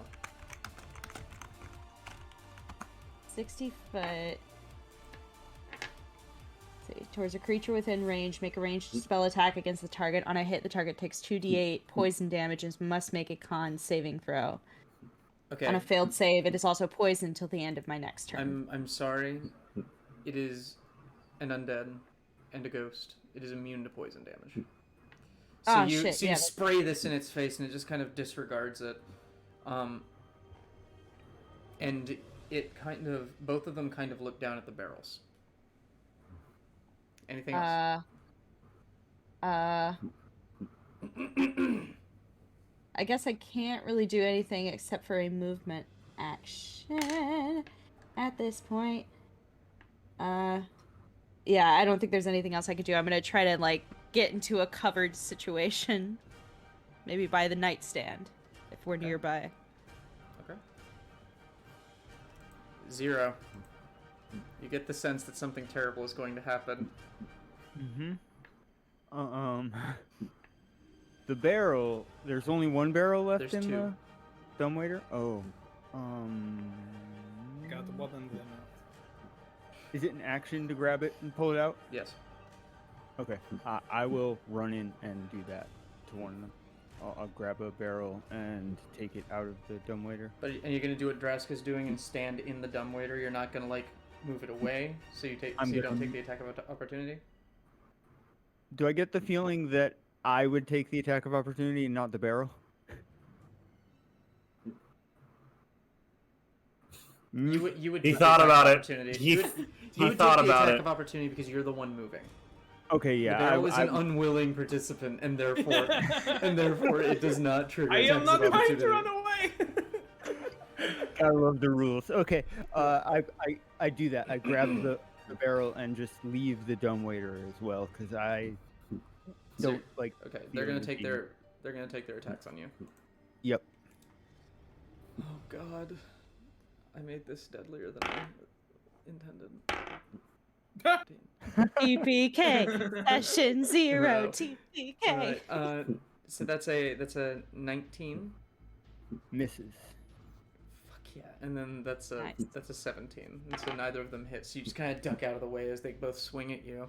And then it is their turn. Here I was about to be like, oh, I should have done that, so I took away their reactions. And now I know you definitely have the higher AC. And It's they are I'm already both- rethinking my action. So They're both Yeah. going to Yeah, take. I'm rethinking a lot, actually. They Have a are very both going to high- take their swords, and you watch them channel all of their energy into them. And with 2 hands and using their bonus action to attack recklessly, they're going to Recklessly? They're going to attack the barrels. Okay, but the only one of barrels because one of them's a dumbwaiter. First one's a crit. Unless I use silvery barbs. Okay. Okay, so the first one is a 15, which does a little damage.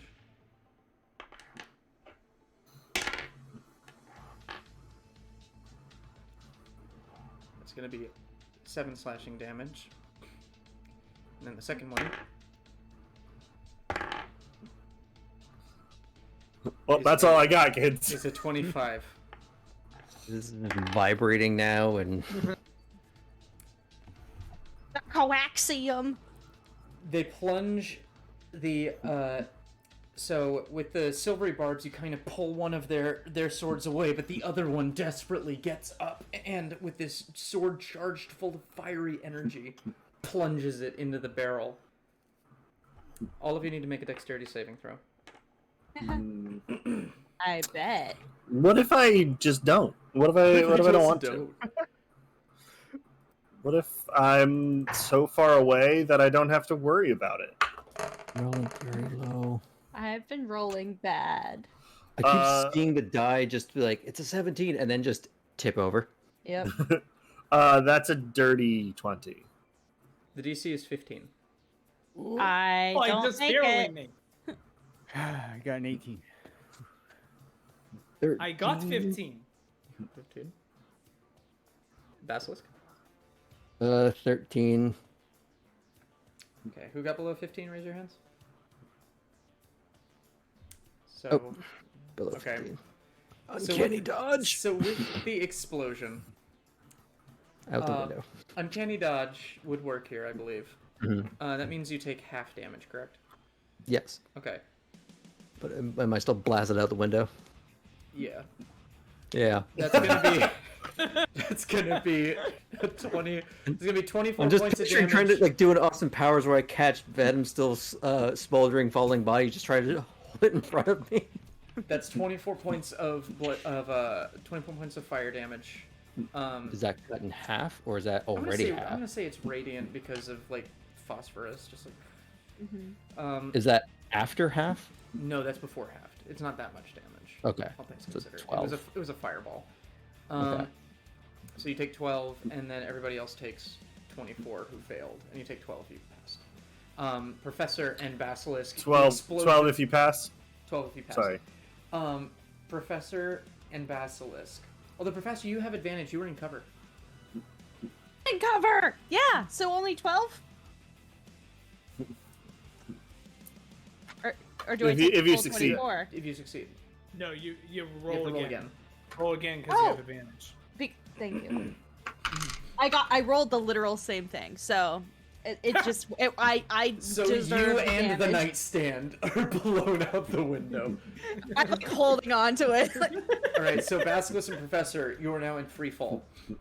Zero, Hammer, and Music Box, you are thrown onto your backs a little bit. The spirits are gone, and this entire floor has basically just been ripped apart.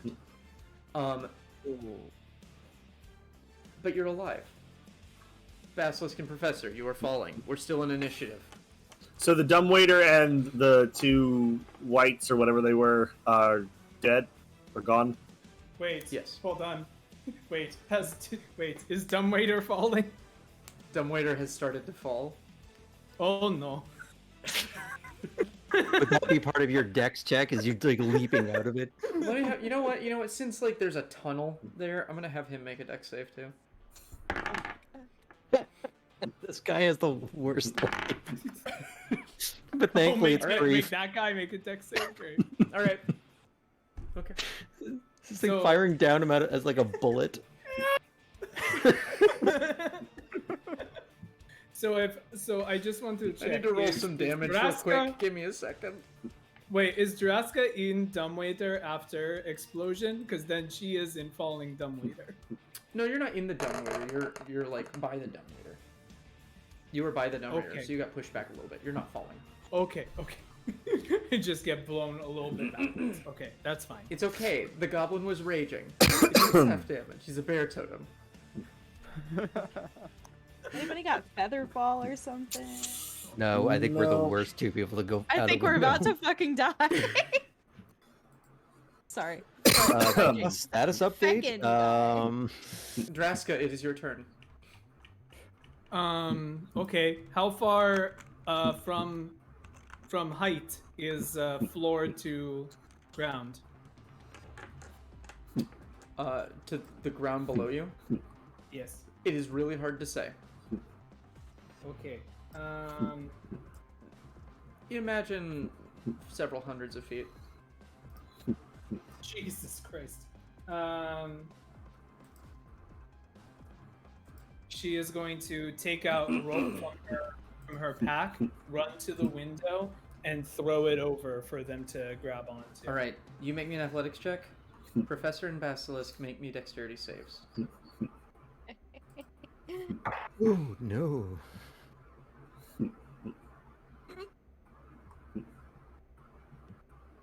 $16. 16. Basilisk, you really cool as like shards of glass are falling around you. Wind whipping at your hair, and you see the rope coming. You're just falling back, not even stressed, and you just grab it. Yes, Can I push my luck even though I succeeded? you want to push your leg. Where I drop my gun and try and reach for her. Okay, that wouldn't be pushing your luck. Oh. I'll impose disadvantage on that roll. Fair. That's What what am I I'm doing. rolling? Another dex check, a dex save. If you fail by 5 or more, you start falling again. 18. All right, you grab Professor. Thank you. Oh, And just next to this like Vadim corpse, next to this old widower, just a gun just lands. and we're like in the window of like a hotel room. Like, hopefully no one's in there. You see sky coaches starting to move your way. They're like those cars in the Star Wars prequels. There's sky coaches and they're like starting to like converge away, and you start to hear sirens as they start to converge at the building. We gotta go. Draska, pull us up, please. I am trying. You'll need to climb his whip. I will use my leggies. Draska starts pulling at the rope. All right, make me an athletics check. With assistance, since how we're much? using our 19. leggies. How much do y'all weigh? It's I'm important. a I'm not just asking. halfling. Let's see. How much did I decide? I'm a halfling, so I'm not large. I'm 3 feet tall. You probably I'm weigh 40 pounds. Is that true? No. That's like Probably 10 60 pounds or per 70. foot. I'd probably say 70 60 or pounds? 70 pounds. Yeah. As a half elf, I'm thinking like 160, 170. Kind of on the leaner side, but he's tall-ish, so 160-ish maybe. Okay. Okay, so let's come. What is your strength modifier? My strength modifier is my strength modifier is +4. My strength score is an 18. What is 30 times 18? I've never used this rule before, but I'm going to use it here. 30 times 18 is 540 pounds. Okay, you got this. That is your pulling capacity. But she chooses to let go anyways. She's like, I am bored now. Long This is too much live work. the king. No, she waits till you Time for me to get drop back the and- hammer. Let's go. All right, hammer. you pull them up. Wind is just like it's just like nipping at all of your clothes. You feel unstable. The floor itself is creaking. Parts of it are collapsing down into the lower floors. I would say that you hear things, but all you really hear is sirens and Mom. mom and yeah. Are any of the containers still intact? No. Okay. We should maybe just get out of here I think and that's a good hide idea. somewhere. We need to check on the market square. Yes. Yeah, broken ribs all around. I've Yeah, got we, 9 hit points. We do have shortcut. We Points to did. the dumb waiter. It's true. Oh, but I do have my experimental elixir. I'm gonna go ahead and take my elixir that I made. And luckily this morning, I rolled a healing. 2d4 plus int. Or also, we could just take elevator down. Do you think it still works? You look over at the elevator, and the door has just kind of like fallen off a little bit, and is like. In emergencies, we should take the stairs. That's what they always say. Do we have stairs? There's I no never stairs. checked. There's no stairs. What the fuck is this building? It's one of those old Imagine ones. the It's one of those ramshackle old ones. floor, the broke ass pipes that led to it being what it is. James, Yes. may I petition you for a just because we are currently workshopping these characters. If I switch up my build really quick, just by 1 level, What for? dropping 1 level of Bard and losing the ability and score improvement to take a level of Warlock. Do you want to pledge to some being just right now in story? Oh, I mean, he currently already is pledged to a being according to the backstory. That's true. Yeah. I'm gonna say no class changes mid game. Okay. There is a way out of this. I just want to see what you guys come up with. Oh no! This is Oh. purely just for mechanical purposes, not to do with this Oh, situation. okay. Yeah, sure. You know what? Sure. Yeah. Swap it out. With the Um, elevator out, how is the dumb waiter? I know that took the force of the explosion, but is there like There's a a hole in rope the wall. and- There's a rope. And a hole We in could the wall. spelunk. We could It's a hole in the spelunk world. down. The big back pit. I'm just gonna take off my ruined coat and just well, I think I know what we're doing. Spelunk. okay, you all go first. I hold rope to make sure it doesn't fall. Okay. Here, I think Music Box is going to take on the shape of Vadim, just because the dress is not conducive to everything, and it's like, all right, let's change this up. All right. Well, is this all right? Is this all right? I think You look beautiful. We should. he still maybe has like get the a- gunshot wounds and everything. It's what I Really saw. started I'm sorry. heading down. Holy. Right, you're all gonna slide down. All right. Yeah. Okay, make me athletics or acrobatics checks as you go. Your preference. Can I do a straight dex? Because I did not take that apparently. Yeah, straight dex. Acrobatics. You don't have to have proficiency. You can just choose. Has Okay. it been a minute since combat? No. It's been about 30 seconds. By the time you get to the bottom of this rope, it'll be a minute. All right. There's still a light ringing coming from me. I get to make this with advantage. Right. Nice. Acrobatics. I rolled a 2. Plus 2 God. equals 4. I am cursed. 16. Should I just be I wearing rolled a like a 10 with backpack a as I 10. go down this thing, or I mean, I want something cooler to happen, so hold on. So, you all are going down the rope, and Professor just, like, gets bumped a little bit by somebody and just tumbles into the darkness. oh no. Oh no. Professor, you are falling, and falling, and falling, Oh no. and then you feel arms grab you from the air No. and hold you, Oof. shaking, and then they place you down, and this being about your size but infinitely greener looks at you, covered in soot, bleeding, and just goes, "Thank you, oh wow," and then places you on the ground and falls over. and then we Oh all my land You're on gonna, him. you're gonna take some damage. You're gonna take three. fair. You're gonna take 3 points of bludgeoning damage. Okay, that's good. That's You know how fine. you said that Still you get to up. decide an MVP at the end of the game for who should get advantage or It's that inspiration? guy. It should be him. Yeah. Yeah, for real, for real. We never If you knew hit his me, name. sit out here. All right. Okay. What is y'all? I'm gonna kind of speed this up a little bit, just because we're running low on time. What is y'all's plan going from here? Well, first things first, I tip that goblin 10 gold coins.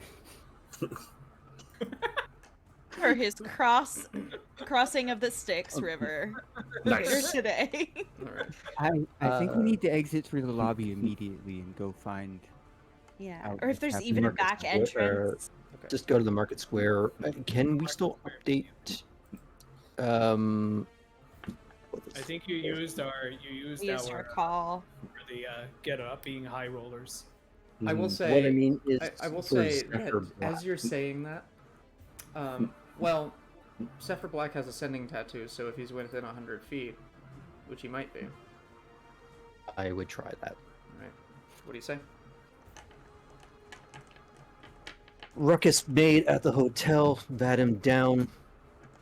Contents of bomb, both secure and not. Heading to Market Square. Or what was the? Dragon shard isn't. Hmm? We got the chemicals. Some of- but the dragon Some shard. chemicals secured. Movement towards Market Square. On it is all you get. And at the same time, you get a ring in your head that says, "Why, what the fuck is going on at that hotel? You were supposed to infiltrate, and I hope to God you didn't kill any Karnathi. What the fuck is happening?" High value target, bat him down. All right. Well, the good news is I have some information. You are allowed to take care of Drago. We have permission from the Karnathi government. He must be removed from this planet and his life. Kill him. Oh, Is this said to all of us or? Yes, all of you. Okay. The group text. So Uh, we should check to see the banquet hall to make sure he's not still in the banquet hall before we. He's in the no because they said he was in. We heard the, him go. Yeah. Oh, okay. I didn't know if he was still in transit or if. I'll put the, and I won't do this much of this. It's just because we're getting late and I want to get through Mm-hmm. the plot. You'd be able to put together the pieces that while you're in the penthouse doing that, they met in that room, chatted real quickly, and we're both going to go down separately to take the chemicals and the dragon shark to the market square. Vadim didn't make it out. Drago did. Drago, who might have the dragon shard. Who Yes. might have the dragon shard. Great. Great. So, I suppose we should exit as quickly as possible and power walk, as they might say. You don't need to. Right. You don't need to go very far. You hear gunshots coming from the market square as you approach, and people running. Old man found my gun. And people running. As you approach the square, you see bodies of Emerald Claw all over the place, as well as Karnathi soldiers, as well as Brailish soldiers. In the middle of the area, you see Drago. And across from him, across the square, you see a bunch of Karnathi soldiers with one man seeming to try and reason with him. And you see his father, Darkhan.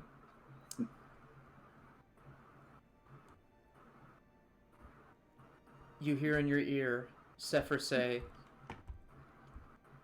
"Kill him now. We have him stalled." Cool. Throw a knife. Well, actually, can I do my bonus action to insightful fight and throw knife as an action? You can. If we're close enough. Okay. I wanna do a bonus action and then an action if Same. possible. I'll give you all another surprise round turn, Thanks, Dad. and I'm not So organizing. nice. And I'm not organizing it unless you do something conflicting. So just Cool, what do cool. each of you do? I'm going to summon my hex weapon. And then as a bonus action, use Hexblade's Curse on Drago, and then I'm gonna shoot at him twice with my Eldritch Blast. So you see as this form of Vadim seems to like ripple and shake as like dark veins come across his face, and his skin seems to gray and his eyes grow like pure black as this rapier comes out of a hilt and floats in front of him and just ignites with necrotic energy.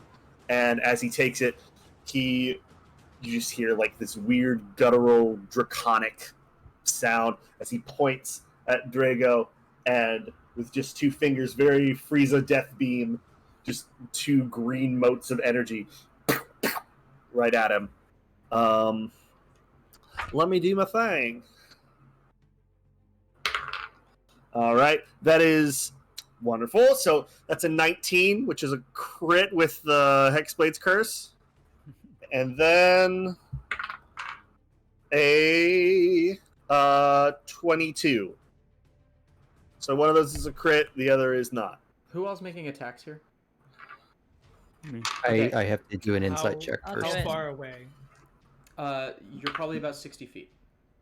Okay, Okay. I'm going to be using the dash action Okay. to Nice. get up to him. 18. 5. Okay. So I need to see if Hexblade Curse just is to hit. 0. So, right. Make attack rolls. Everybody who's attacking, Oh. make your insight check, Basilisk.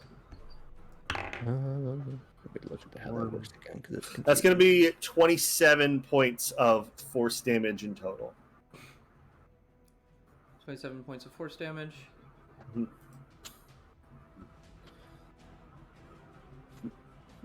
I cannot roll for the life of me. You're not This having is a day. so sad. At least this is happening not on stream. No. But I mean, Uh, does a this- 15 hit? That's a pretty good modifier. 15 hits. Okay, that's- great. Then we're all right. 28 for insight. Okay. That beats his deception. That's what he's got to beat, right? Mm-hmm. And I guess, yeah, because I left my pistol on the ground somewhere and I wasn't able to retrieve it, so I will throw a knife at him. All right. Wait. Yeah. Oh, it's with advantage, so I can do it again. Ooh, first one was better. 18 to hit.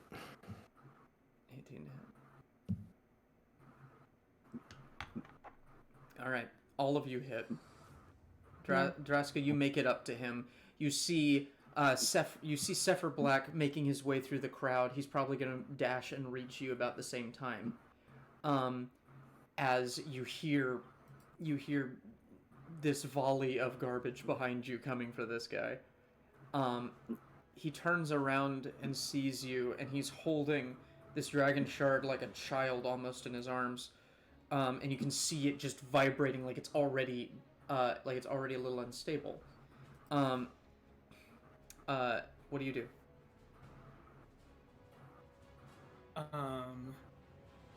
So Draska has arrived there now. It has been already. Just to, for I'm clear, we have the go ahead. Yeah, you have the To go ahead kill him. to gut this guy. Looks at Sepher and gives like the indication of like catch, and is going to try to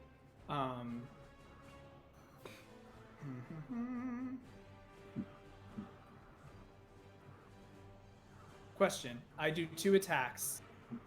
Could one of my attacks be to knock him, to stun him, and then the other attack be grabbing I'll allow it. the student away? I'll allow Okay. all of this in one action. Great. So this is meant to. This first punch is basically meant to, like, knock him, so he loses his grip on the dragon shard. Okay. I'm flavoring this as you're just grabbing it. He is already distracted. Okay. What did you roll? A natural 1. Okay. Oh lord. Sepher casts silvery barbs. Not a bite now. He casts it on Oh wait. he casts it on Drago, who rolled a 25. So Yeah. question for you. You can totally say no to this because I didn't take advantage of it last time.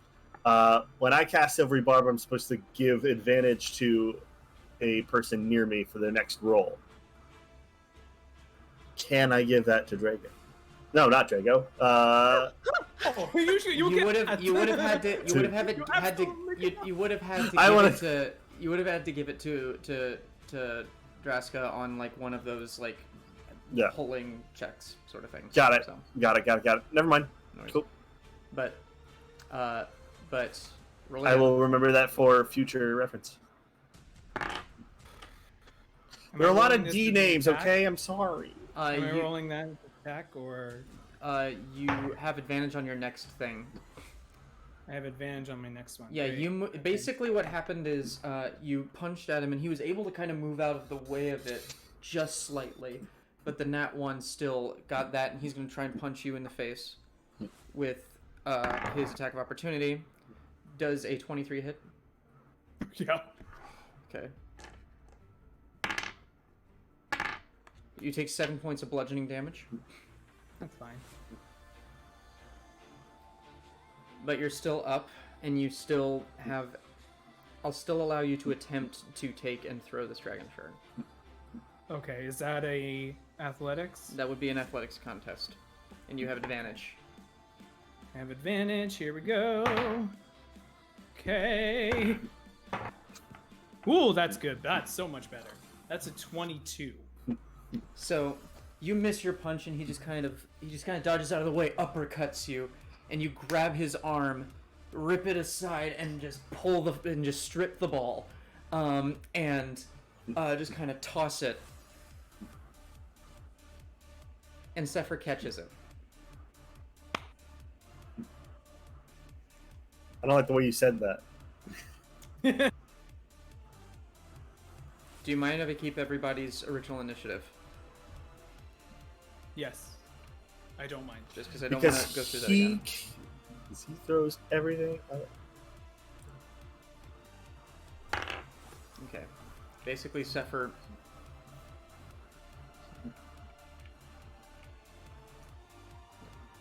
Sepher's top of the initiative order. Okay. Wow, more than a wait, is this the same initiative from inside the hotel? Yeah, so Wow. it was above mine, yeah. Above a 24? Wow. You'll Cool. kind of understand what he's operating at in a Yeah. second, because what he's going to do with his turn is he's going to cast Force Cage on himself. Hmm. Ooh. What bit? Oh, Holding a bomb? Mhm. Oh! Mm-hmm. Draska. Draska is going to do like now that she sees that the thing's out of the way, she goes into full-on brawler stance, and she's gonna do 2 punches to this guy. First one's a 21 to hit. 21 hits. Great, that's going to be 10 points of bludgeoning damage. And then the other's a 24 to hit for 8 points of bludgeoning damage. Okay, so how much is that total? 18. 18 points of bludgeoning damage total. 18 points of bludgeoning damage. Okay. I'm sorry, I'm having to pull up his stat block. You good? All good. You good, girl? Okay.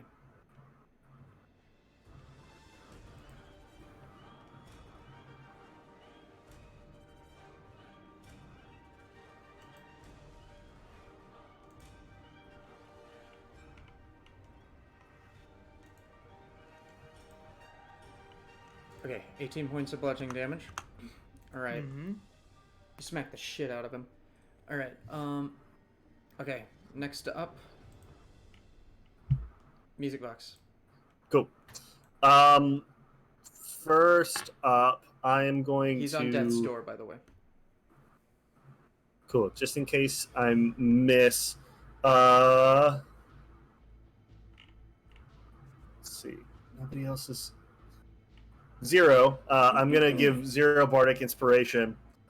Just a quick, like, Yondu whistle. That I can't do myself because I suck at whistling.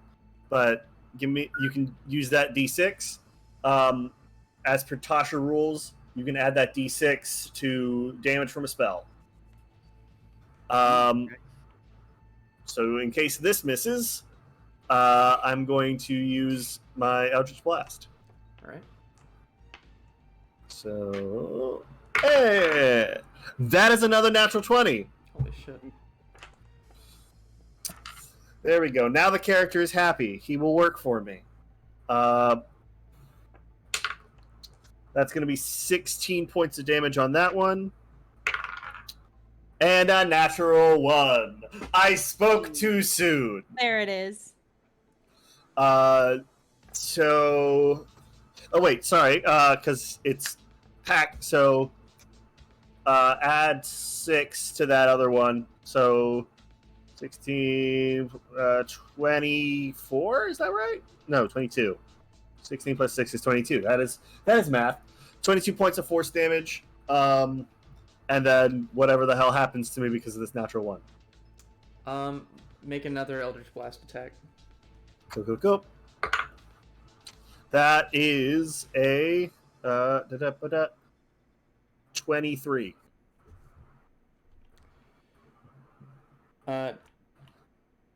Roll damage against Draska. I Okay. knew it. 7. Alright, so in this volley, you just unload all of this at Drago, who turns and looks back towards his father and goes, what does he say? Animals, I told you. And how do you do this? As this Eldritch Blast comes out of his fingers, you actually see the amount of energy pulsing out actually almost like burns away the image of Vadim, and you see Music Box's true form as a changeling with gray skin, like a short white ponytail, and like his usual black clothing, as it's just like blowing back, and you almost see the shadow of dragon wings cast across the ground.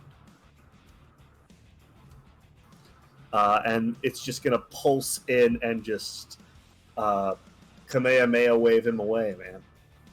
Yeah. his face even goes all scrunched like Frieza's does in that one. Yeah. Where he's He like, and he starts singing. He starts singing. right? I did it my way. Yeah. We made this joke on the channel already. I know, but I love it. It's been a year, James. It's We been haven't a made year. it in a year. All right. And he is completely eliminated to a scream of protest from his father. And as we exit combat at the exact same time, Sepher looks up at you, Zero, and goes, "For Braylon, Zero." And within the force cage, a cloud of green dust just fills the entire box. Well, now who am I supposed to give this wallet back to? On the wind, you hear, "It's yours now." Oh shit! I didn't even get to use it for the thing I wanted to use it for. Oh well. And coming behind you, you hear a muffled muttering and a dragging of metal along the ground. And you turn and you see a little goblin take a pistol and unload several shots into Drago. Into Drago's remains. Oh my god. And then he walks up to you, Basilisk, with the pistol and goes, Let's go in there, radar, and just take it away from him. And then immediately police start converging on the scene. Well, this has been a very, very long day. I think I'd like to be anywhere else than here. Speedy exit sounds very nice, to be honest. Right. All right. Well, I assume y'all are having this conversation as y'all are gathered somewhere else, and Draska is literally in the middle of everything. yeah. I'm just like, oh shit! You can see my face. Well, I'm actually thinking like Draska is a little bit like looks there, looks at what happened, and then makes eye contact with the Karnathi king, and just what is he doing right now? He is on his knees, scrambling towards his son's corpse.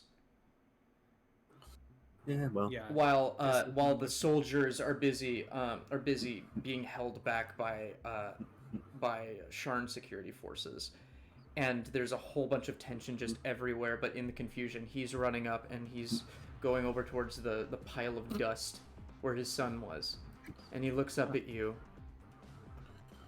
and he says nothing, but just stares.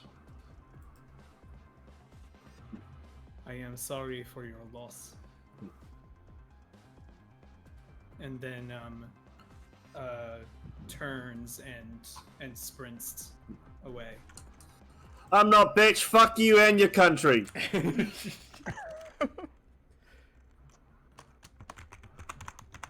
Making a note. Did you actually scream that, Ben? Yes. You did?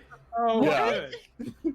The king Good. will remember That's- this. It's not Yay. the king. It's the warlord of the entire army. Yeah. Slightly worse. Good. Yeah, it is worse. Fantastic. Oh boy. Okay. That's Yeah, but cool. he'll. When are we ever gonna run into this guy again? I don't know. I don't know. I Fan. just Hey, hope she. James, let me. remember the person who actually did something. Yeah, James, let me ask you: is it really a clickety clackety game if I'm not stirring the pot terribly? Yeah, I guess it's not. Yeah. And now we have a reason. And you're in your changeling form right now, correct? Mm-hmm. I'm no fan of the Karnathi military, but he was trying to stop the terrorists. Yeah, I feel like we should be Yeah. nice to him. Actually, you know what? Actually, to be honest, Draska is if Draska heard that, Draska is going to grab, if this is okay, going to grab Music Box and just goes, "You never insult someone who just lost a member of their family. Not in my presence."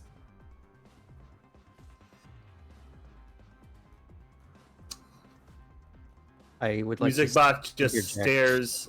stares back. Doesn't say anything, just stares back at you.